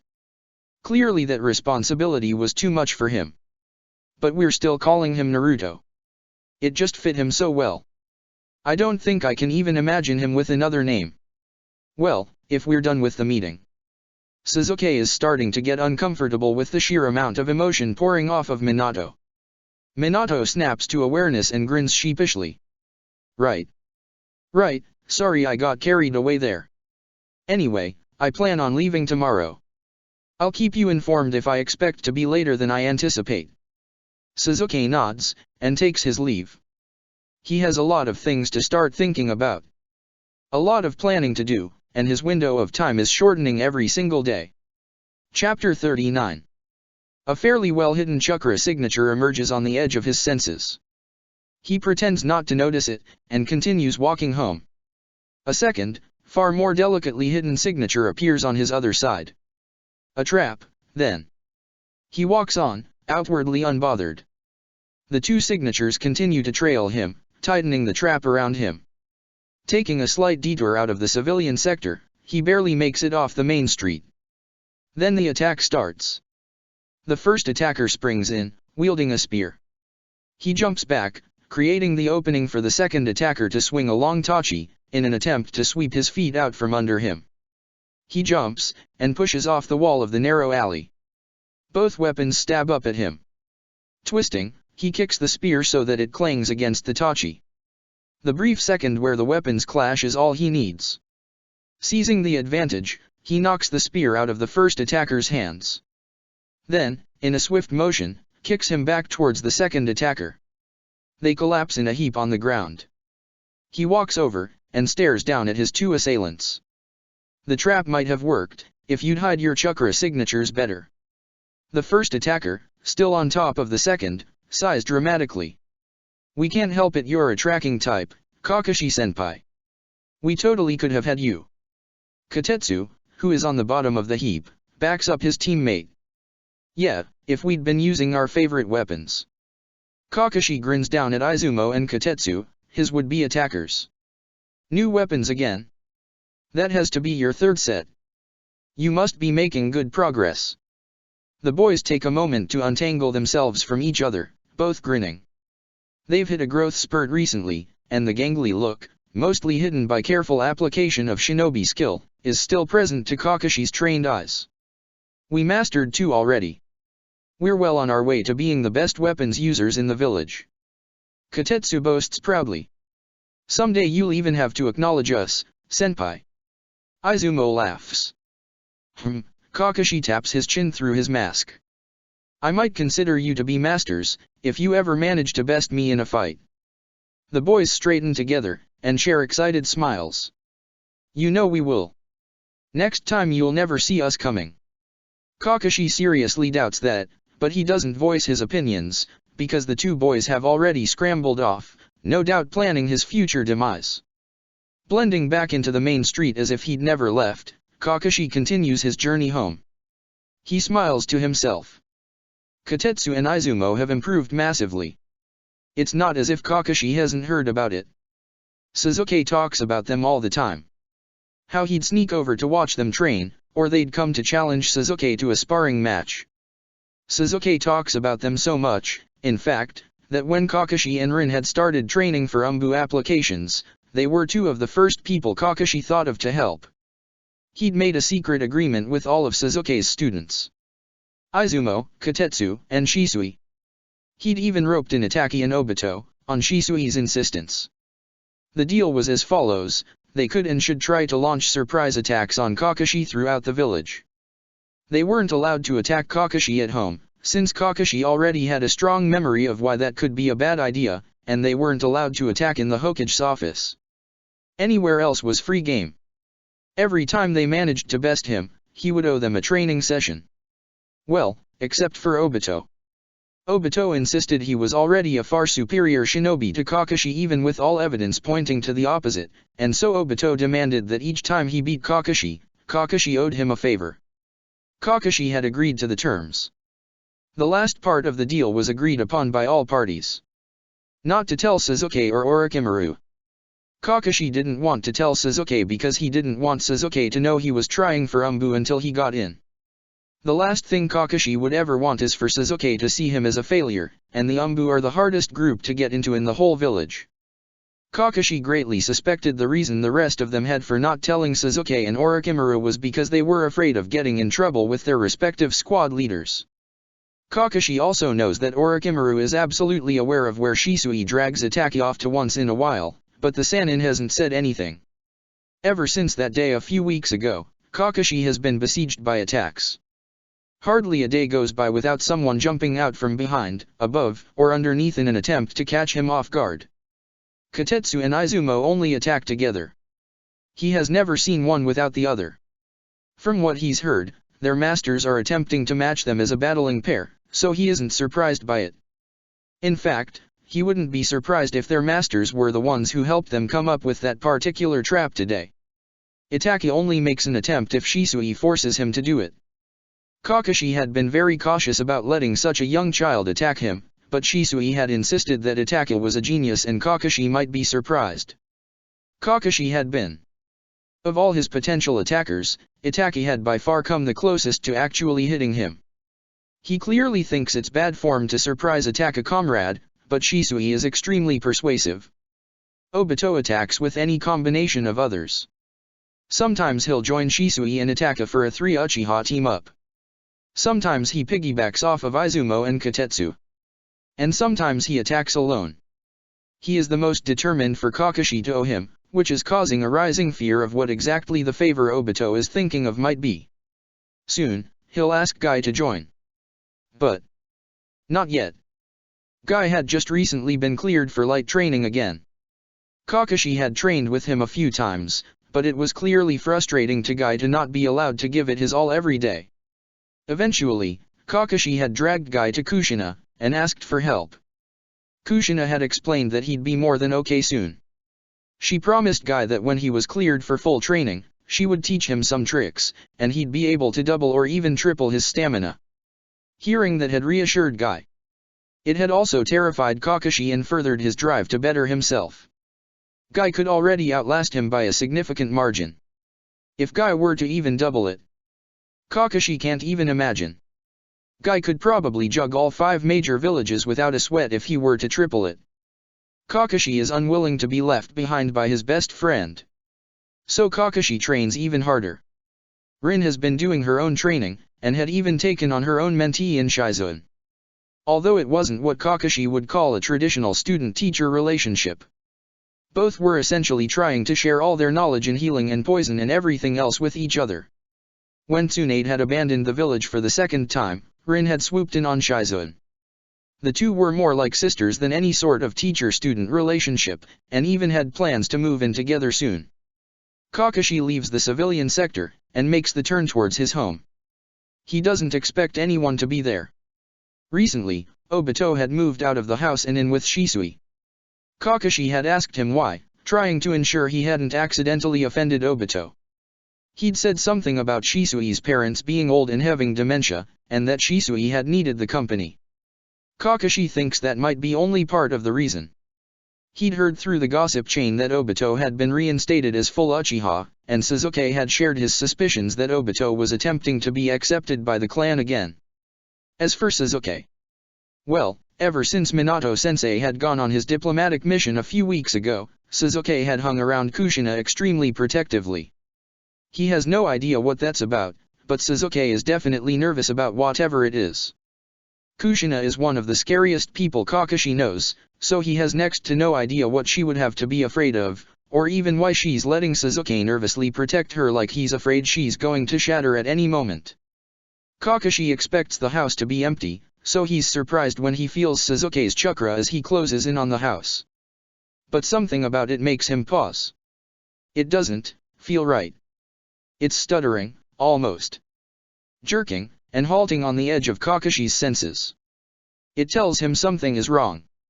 Kakashi slides through the window, his tanto already drawn and ready for a fight. He makes his way carefully towards where Sasuke's chakra is flickering, clearing his line of sight as he moves. He doesn't sense any other presences in the house, but that doesn't mean that they aren't here. He creeps through the hall, and no sounds of a struggle meet his ears. He rounds the corner into the front entryway, and sees Sasuke curled over on himself on the floor. Quickly visualizing, Kakashi doesn't see an immediate threat, and he hurries to Sasuke's side. Sasuke isn't speaking, and his whole body is finally shaking. Maybe a flashback, or nightmare. Kakashi had seen a few on his comrades before. Slowly, Kakashi raises his chakra until it's just below a flare. He knows better than to startle anyone in this position. Slowly moving forward, and telegraphing all of his movements, Kakashi approaches. Sasuke makes no indication that he's seen or noticed Kakashi at all. As he gets closer, he sees Sasuke is curled over something in his lap. He's not injured then. Or, is he? Kakashi clears his throat. Sasuke does not respond. Dropping to his knees in front of Sasuke, Kakashi takes a closer look at Sasuke's lap. It looks like a bundle of blankets. It doesn't look like a pattern of a blanket they own. It's light pink, for one. And it's got cherry blossoms all over it, for another. Can you hear me? Kakashi keeps his voice level, and calm. He needs to appear unthreatening. At the same time, he has to be prepared to get out of here quickly if Sasuke reacts badly. He's about the fastest shinobi Kakashi knows. There's even rumors he might be faster than Minato-sensei. Sasuke slowly raises his head, but his eyes are glazed and unfocused. Still, any response at all is a good sign. Can you tell me what's going on? Kakashi tries to remember everything Rin has ever taught him about episodes like this.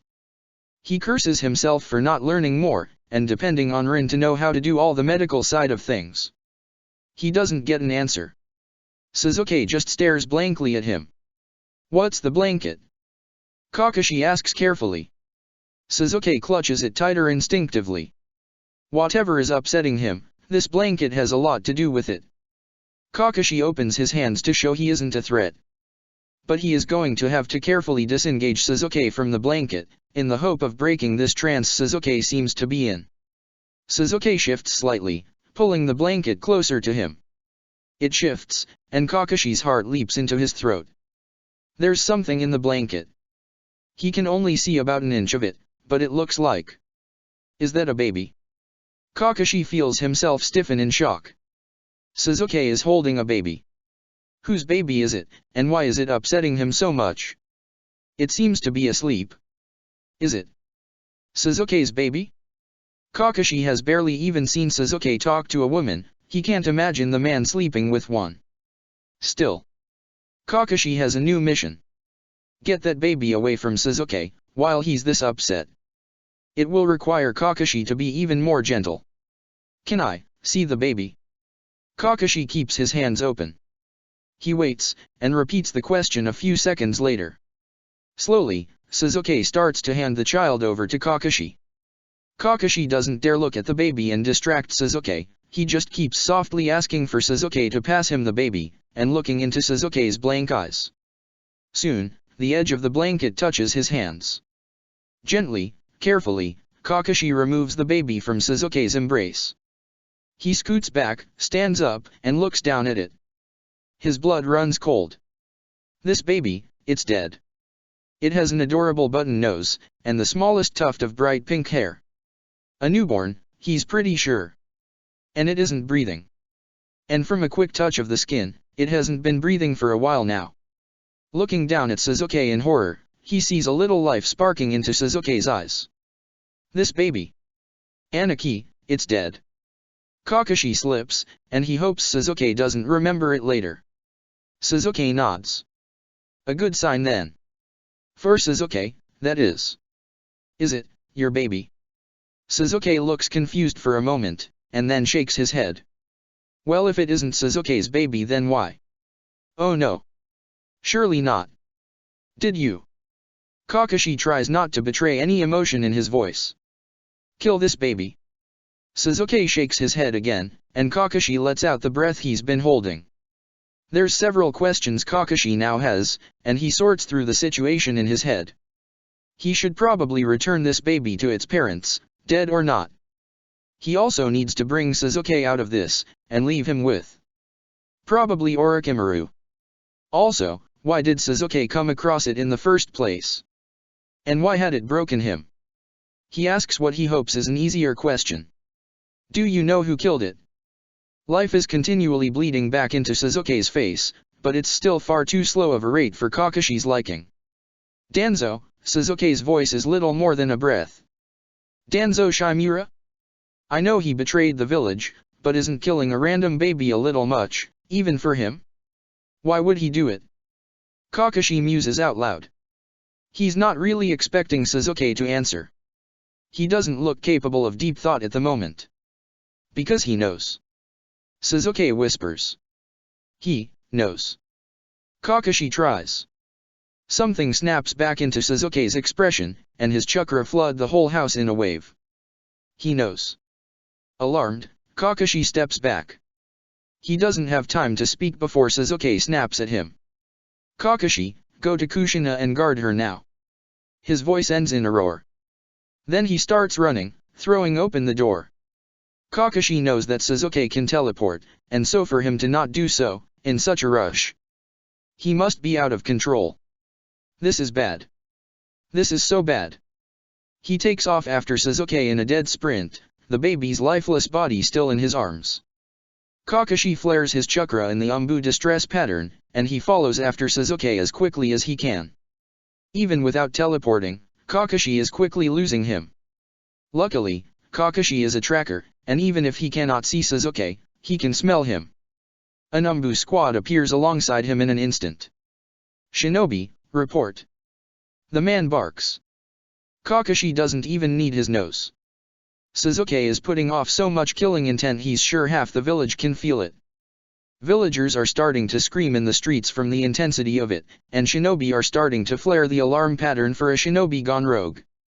Kakashi has to get this under control and quickly. Suzuki Uchiha headed after Danzo Shimura. Keep all unessential shinobi away at all costs, he's not in control. Get Orochimaru, put a guard around Kushina Uzumaki. Keep your distance from him. Kakashi is not high enough on the command chain to command an Umbu, but he is one of the closest people to Suzuki, and most people in the village know it. The Umbu nod, and start flaring a complicated set of codes, to which the squad peels off. There are still Umbu following and responding, Kakashi can feel them. He only hopes they keep their distance. If Suzuki is out of control, it's unlikely any in the village could stop him alone. Only Orochimaru even has a chance. Kakashi follows the killing intent all the way into the Uchiha district, and out the other side. On a cliff, overlooking a river, Kakashi sees them. Mikoto Uchiha, and her son Itachi, both looking like they're attempting to protect the other. Mikoto is visibly trying to cover both her stomach and Itachi. They've both back off from the fight at this point, but Itachi has blood streaming down his face, and Mikoto has one terribly crooked arm. The fight, if can even be called that, is taking place a few yards away. Danzo Shimura, a snarl on his face, is making an attempt to defend himself from the onslaught from Suzuki. Danzo is well renowned in the village, having been trained by a Kage. He's said to have been nearly equal in power to Hiruzen himself. A legend in his own right. And he's losing. Terribly. It's like watching a jounin beat on an academy student. Kakashi lands by Mikoto, in a defensive position, so that the Uchiha will relax a bit. The Umbu are patrolling the border of the Uchiha district, clearly to keep any Uchiha from witnessing the scene. The only reason they aren't here already, Kakashi thinks, is due to Mikoto. She must have signaled for a district lockdown, because Kakashi hasn't seen a single Uchiha outside of the two of them. Suzuki is terrifying. No, he's horrifying. Kakashi isn't sure he's ever seen anything so cruel in all of his life. He breaks the former councilman's arms, then his legs. All the while saying something that looks very much like "you killed her." You know. Over and over. His killing intent is so dark, it blots out the sun. It's so powerful, it's causing actual burns to Kakashi's skin, and causing his heart to skip a beat every few beats. He backs up a little, with Mikoto and Itachi behind him. It doesn't really help. There is genuine hate like Kakashi has never seen in Suzuki's eyes. Suzuki pulls a kunao, and even from here it's clear that Danzo is terrified. He approaches the traitor with intent. When Kakashi realizes what Suzuki is about to do, he moves to cover Itachi's eyes, only to find Mikoto has already done so. Suzuki starts skinning Danzo alive. And the victim of Suzuki's rage starts screaming. Watching it is like watching a nightmare come to life. Kakashi almost wishes someone would cover his eyes, but at the same time, he feels like this is important. That he must watch. Reaching out his hand, Suzuki plunges it into Danzo's ribcage, and pulls Danzo's still beating heart out of his chest. Behind him, Mikoto vomits. He thinks he might hear Itaka trying to stifle sobs. It's at this moment, when Kakashi is considering that if Suzuki continues this rampage, even Orochimaru might not be able to stop him, that it happens. Itaka ducks his mother's grip and runs towards Suzuki. Time slows down. Kakashi realizes he's about to watch the Uchiha heir die. Itaka squeezes in between Suzuki and Danzo. His little face is set in determination, his Sharingan eyes blazing through the darkness, tear tracks down his face. Kakashi sees his mouth move. Please, stop. Orochimaru and Kushina land behind him, and Kushina promptly vomits as well. Kakashi can hear it. Orochimaru's chakra spikes sharply. Suzuki freezes. Just let him die. Itaka begs. His voice is so quiet it isn't audible from this distance, but Kakashi watches his lips move. Suzuki peers down at him. Kakashi wonders what his face looks like. In a single move, Suzuki crushes the heart, and the life leaves Danzo's eyes, and he topples to the ground. The killing intent draws back, slowly at first, and then faster. The sun reemerges, the burning, crushing sensation stops. Suzuki drops to his knees in front of Itaka. Sensing the need for a moment of privacy, Kakashi turns to the three jounin behind him. Kushina and Mikoto are supporting each other, both looking green around the edges. Orochimaru looks stiff in a distinctly unnatural way. What happened? Orochimaru demands. Kakashi steps forward. I returned home, and Suzuki was holding. With a shock, Kakashi realizes he's still holding the body of the baby. He turns the blankets so the jounin can inspect. Mikoto immediately throws up again, and Kushina looks close behind. He was holding this newborn. It's dead. He was nearly catatonic. I eventually got out of him that it wasn't his baby and that he didn't kill it. When I asked him who did, he said Danzo. Then he snapped. He only said he knows and then he took off. By the time I arrived, Mikoto and Itaka were injured and Suzuki was already fighting off Danzo. Kushina recovers enough to take a step closer, and she looks at the baby in Kakashi's arms. Oh. No. Maybe Kushina knows the baby. Why did Danzo kill this child? Kushina freezes like a deer in the headlights. Kakashi thinks she might be about to lie to him. Orochimaru looks keenly interested as well, though he's also keeping a close eye on whatever is going on behind Kakashi. Even Mikoto looks more intrigued than ill at the moment. Kushina takes one breath, and then another. She closes her eyes tightly, like she's about to reveal a secret she hadn't wanted to. I'm pregnant. So is Mikoto. Kakashi startles. Kushina? Pregnant?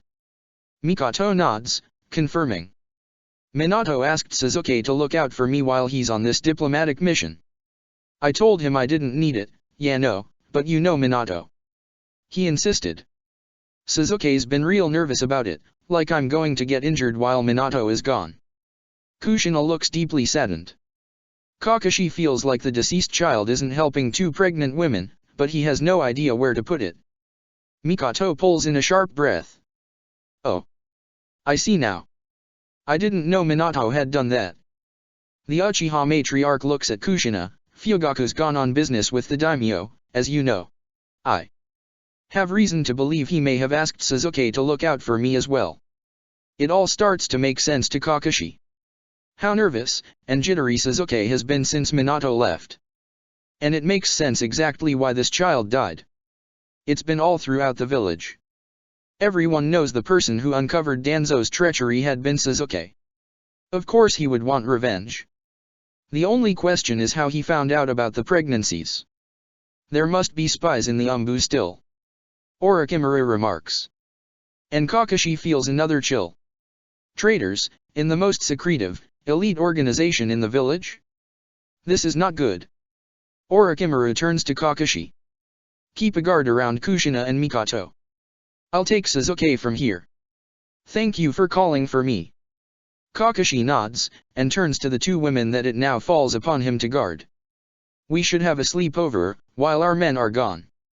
Kushina says, clearly trying to lighten the situation. Mikoto nods gracefully. It'll help, especially if Umbu is compromised. We'll have only people we personally know and trust guard. Mikoto supplies. Kakashi is both grateful and alarmed. Grateful because it'd be impossible to help guard both if they aren't together. Alarmed because he's never heard of Kushina and Mikoto together without major destruction of some sort.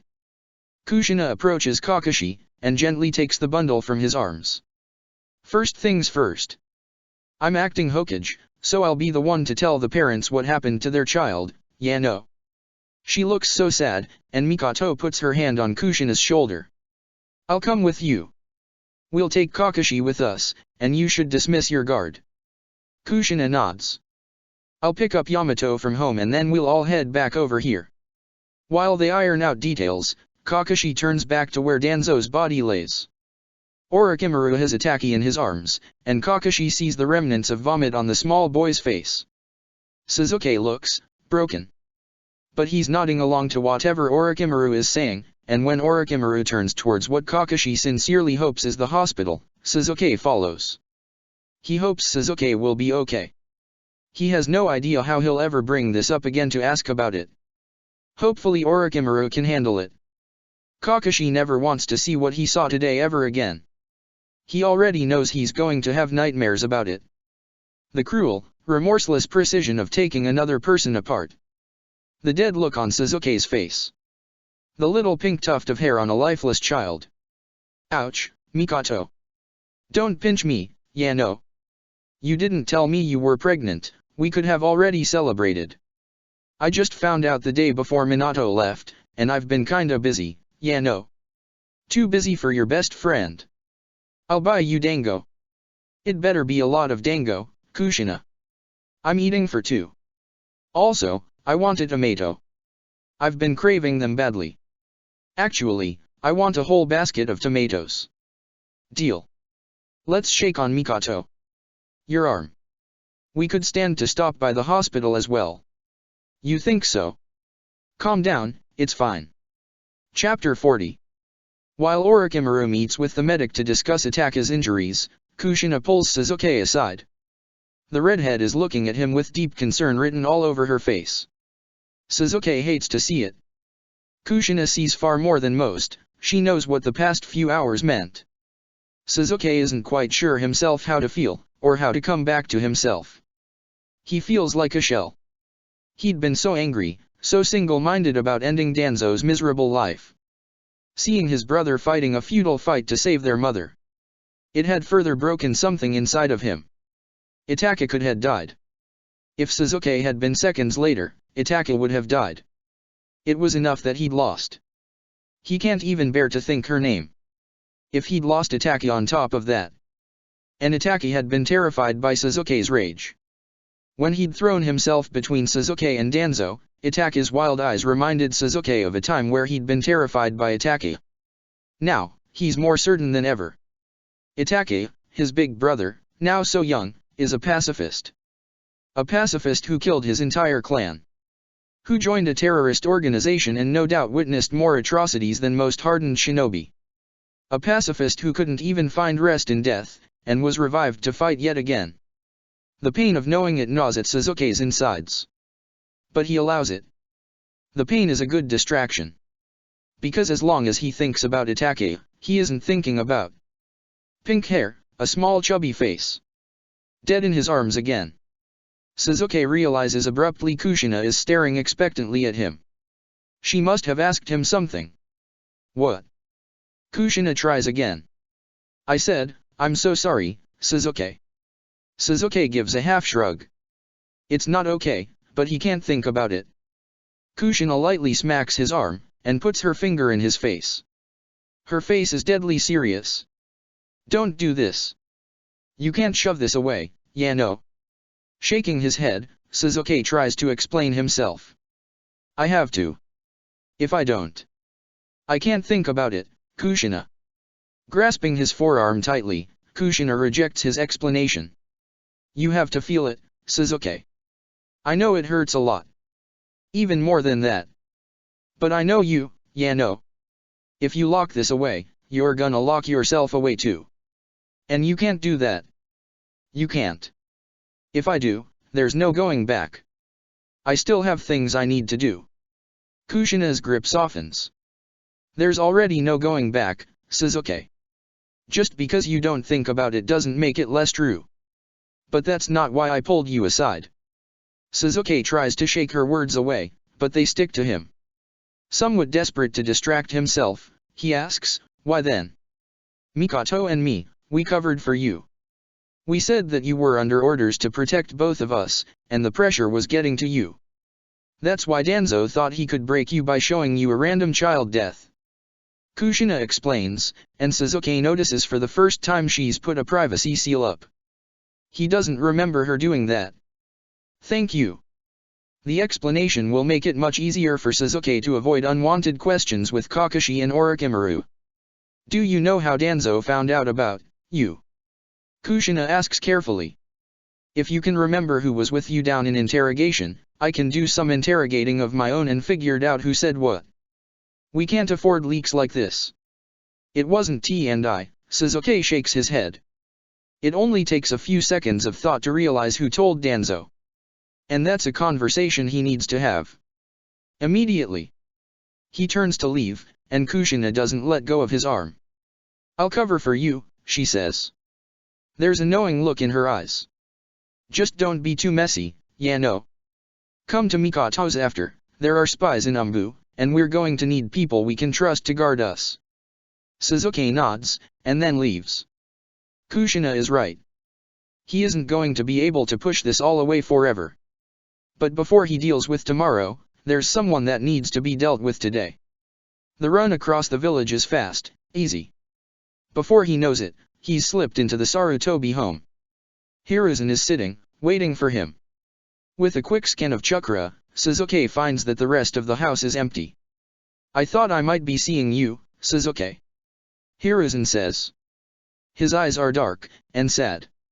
You told Danzo everything about me? Suzuki states. It's not a question. They both know it's him. The retired Hokage meets his eyes, without looking away. Are you here to avenge her? I don't know. And he doesn't. A part of him wants to. Wants to kill Hiruzen as thoroughly as he'd killed Danzo, without scarring Itaki in the process this time. But there's something far more pressing. Why did you? Suzuki isn't sure if he wants to know the answer or not, but finds he needs to hear it regardless. Hiruzen's eyes grow slightly haunted. He pulls in a long, slow breath before answering. It seems. We both trusted the wrong people. I trusted Danzo. We had been friends our entire lives, and though our ideologies differed, I never suspected the things he was capable of. The things he was doing, to our own people, in our own village. And you trusted me. And clearly, that was a mistake as well. Suzuki senses that Hiruzen wants to speak, wants to explain himself. Suzuki decides to give him that last respect, the chance to try and justify himself. Hiruzen continues. You were right to not tell me everything, Suzuki. There were some things I was not ready to hear. The things Minato uncovered. I allowed those things to happen under my own nose. I was blinded by the pursuit of peace, and reasoned that everyone surely felt the same way. I never thought, or wanted, to look for war in my own village, among my own closest friends. Tell me, Suzuki. What legacy did I leave behind, in your time? Suzuki could tell him nothing. Could kill him, or turn around and walk away. For some reason, he decides to speak. You left a child, who was meant to be a hero, to be hated, reviled, and so poor he couldn't eat every day. A pacifist, forced to commit a genocide against the people he loved the most. A loyal shinobi, forced to kill himself to fix your mistake, and protect his best friend. And 2 orphans, left to raise themselves in a village where people worshipped them as genius without knowing them. Hiruzen's eyes fill with tears. Suzuki finishes. You left behind a village that was at peace. At the cost of its children. The man begins to cry silently. Suzuki watches dispassionately. I never wanted this to happen. And there is no apology I can make that will be enough. I know how much Saker dash. No. Suzuki interjects harshly. You don't get to say her name. I know how much she meant to you. Hiruzen finishes, tears still silently dripping down his face. Because of you, one of my most precious people died. She will never get a chance at a better life. I will never forgive you for it. It feels right, saying it. Suzuki's chest is starting to hurt like he's being stabbed over and over. I understand. And my only request, if I am allowed one, is that you make the end quick. I don't want Asuma to find me looking. Hiruzen trails off. Suzuki makes his decision. I will not kill you. Hiruzen looks surprised. Suzuki is too. But this too, feels right. I will not kill you. You will live out the rest of your life seeing the village flourish, and children grow up with better lives. And you can know that you had absolutely nothing to do with it. That every day you get to spend with your son, and your grandson, is one she will never spend on this earth. And it's because of you. Suzuki hopes Hiruzen spends every day for the rest of his life knowing the only reason he's alive is because Suzuki wanted him to.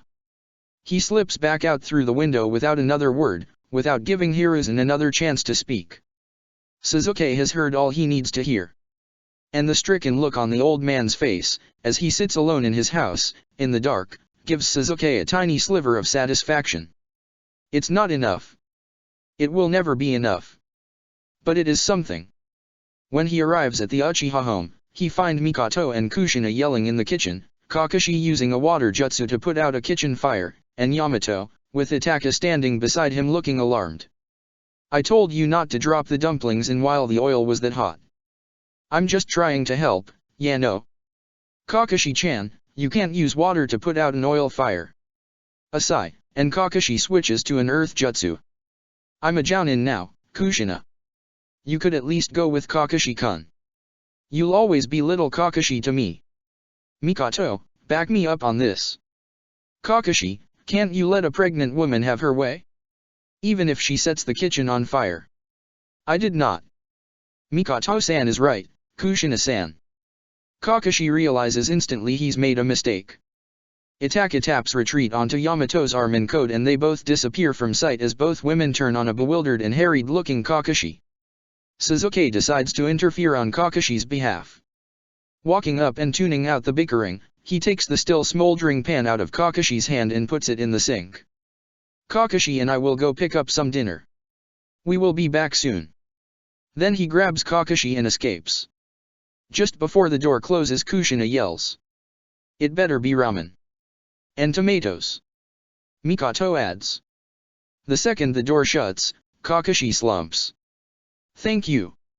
Suzuki shakes his head. Let's get the food quickly so we don't have a repeat when we return. That's not to say they won't still be bickering. They're so famous for it. Hiruzen had ended up making them a two-man squad simply because no sane third person ever joined them. Underneath it all, Suzuki knows they care deeply for each other.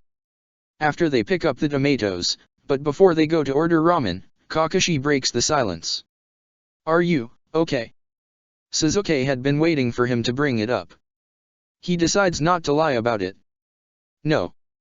Kakashi accepts the answer, which Suzuki is glad for. Thank you. I wouldn't have caught Danzo if you hadn't come when you did. It's true. Suzuki had been so lost in his own head, if Kakashi hadn't shaken him out of it, Mikoto and Kushina might have died. I've never seen you like that before. Kakashi says quietly. The baby. She. Suzuki's voice catches in his throat. He can't tell Kakashi the truth. But he and Kakashi live together. He's going to notice Suzuki grieving. She reminds me of someone I knew. I lost her, before I returned to the village. It's as close as Suzuki can get to the truth, and his heart is already clenching painfully in his chest. Another shinobi? Kakashi asks. Suzuki nods. They order the ramen from Ichiraku, and take the offered bags. How did the baby remind you of her? Kakashi is curious. Rightly so. For most people, they wouldn't be reminded of a comrade when looking at a baby. She had pink hair too. It's not very common. Sasuke says. If Kakashi digs around, he might be able to find that there hasn't been a pink-haired shinobi on the registers. He hopes Kakashi doesn't remain curious. Do you think that's why Danzo picked that baby specifically? Sasuke feels like his heart is tearing apart in his chest. I do, he chokes out. All is quiet for a moment. You didn't grieve for her. The other girl. Kakashi says it like it's fact. The worst part is, he's right. Sasuke hadn't grieved her. He'd shoved it away, knowing if he dealt with it, it might break him.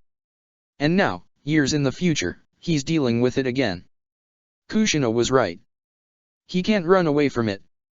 No, I didn't. Sasuke isn't sure he even knows how to grieve. Is there a way he's supposed to? If he grieves, what if he forgets? The pain of his losses reminds him what he had. If he lets himself process it, will the pain fade, along with the memories? Rin says I didn't grieve for my dad, until a long time after. And that's why I was angry all the time. She says I'm still grieving now. Kakashi muses. Sasuke clears his throat. She's probably right. Sasuke doesn't know. Rin might, she's a medic. They may train for that sort of thing. How do you know if you love someone? Kakashi drops this on him just as Sasuke thinks he's found enough mental footing to enter the Uchiha home. Kakashi's question sends him spinning. Does Kakashi know he loved Seiko her? How could he? Sasuke hadn't said anything about it. Maybe it's just a question teenagers are supposed to ask. Sasuke feels so lost. He also gets the feeling if he asks Kakashi why, Kakashi will close up. In the books he's read about parenting, that's supposed to be a bad thing. He's pretty sure he's just supposed to answer. Sasuke doesn't know if he has an answer. He thinks about the gaping loss of the rest of his life, without being able to watch his pink-haired teammate grow up. If you don't know how to live without her. If you depend on her always being there. Sasuke had begun to come to terms with the fact he would never explore romantic love. That was in the past he will never return to. But he'd started to look forward to the future. Her future. He'd owed it to her to watch her grow up and find someone who loves her like she deserves. And now he'll never see it.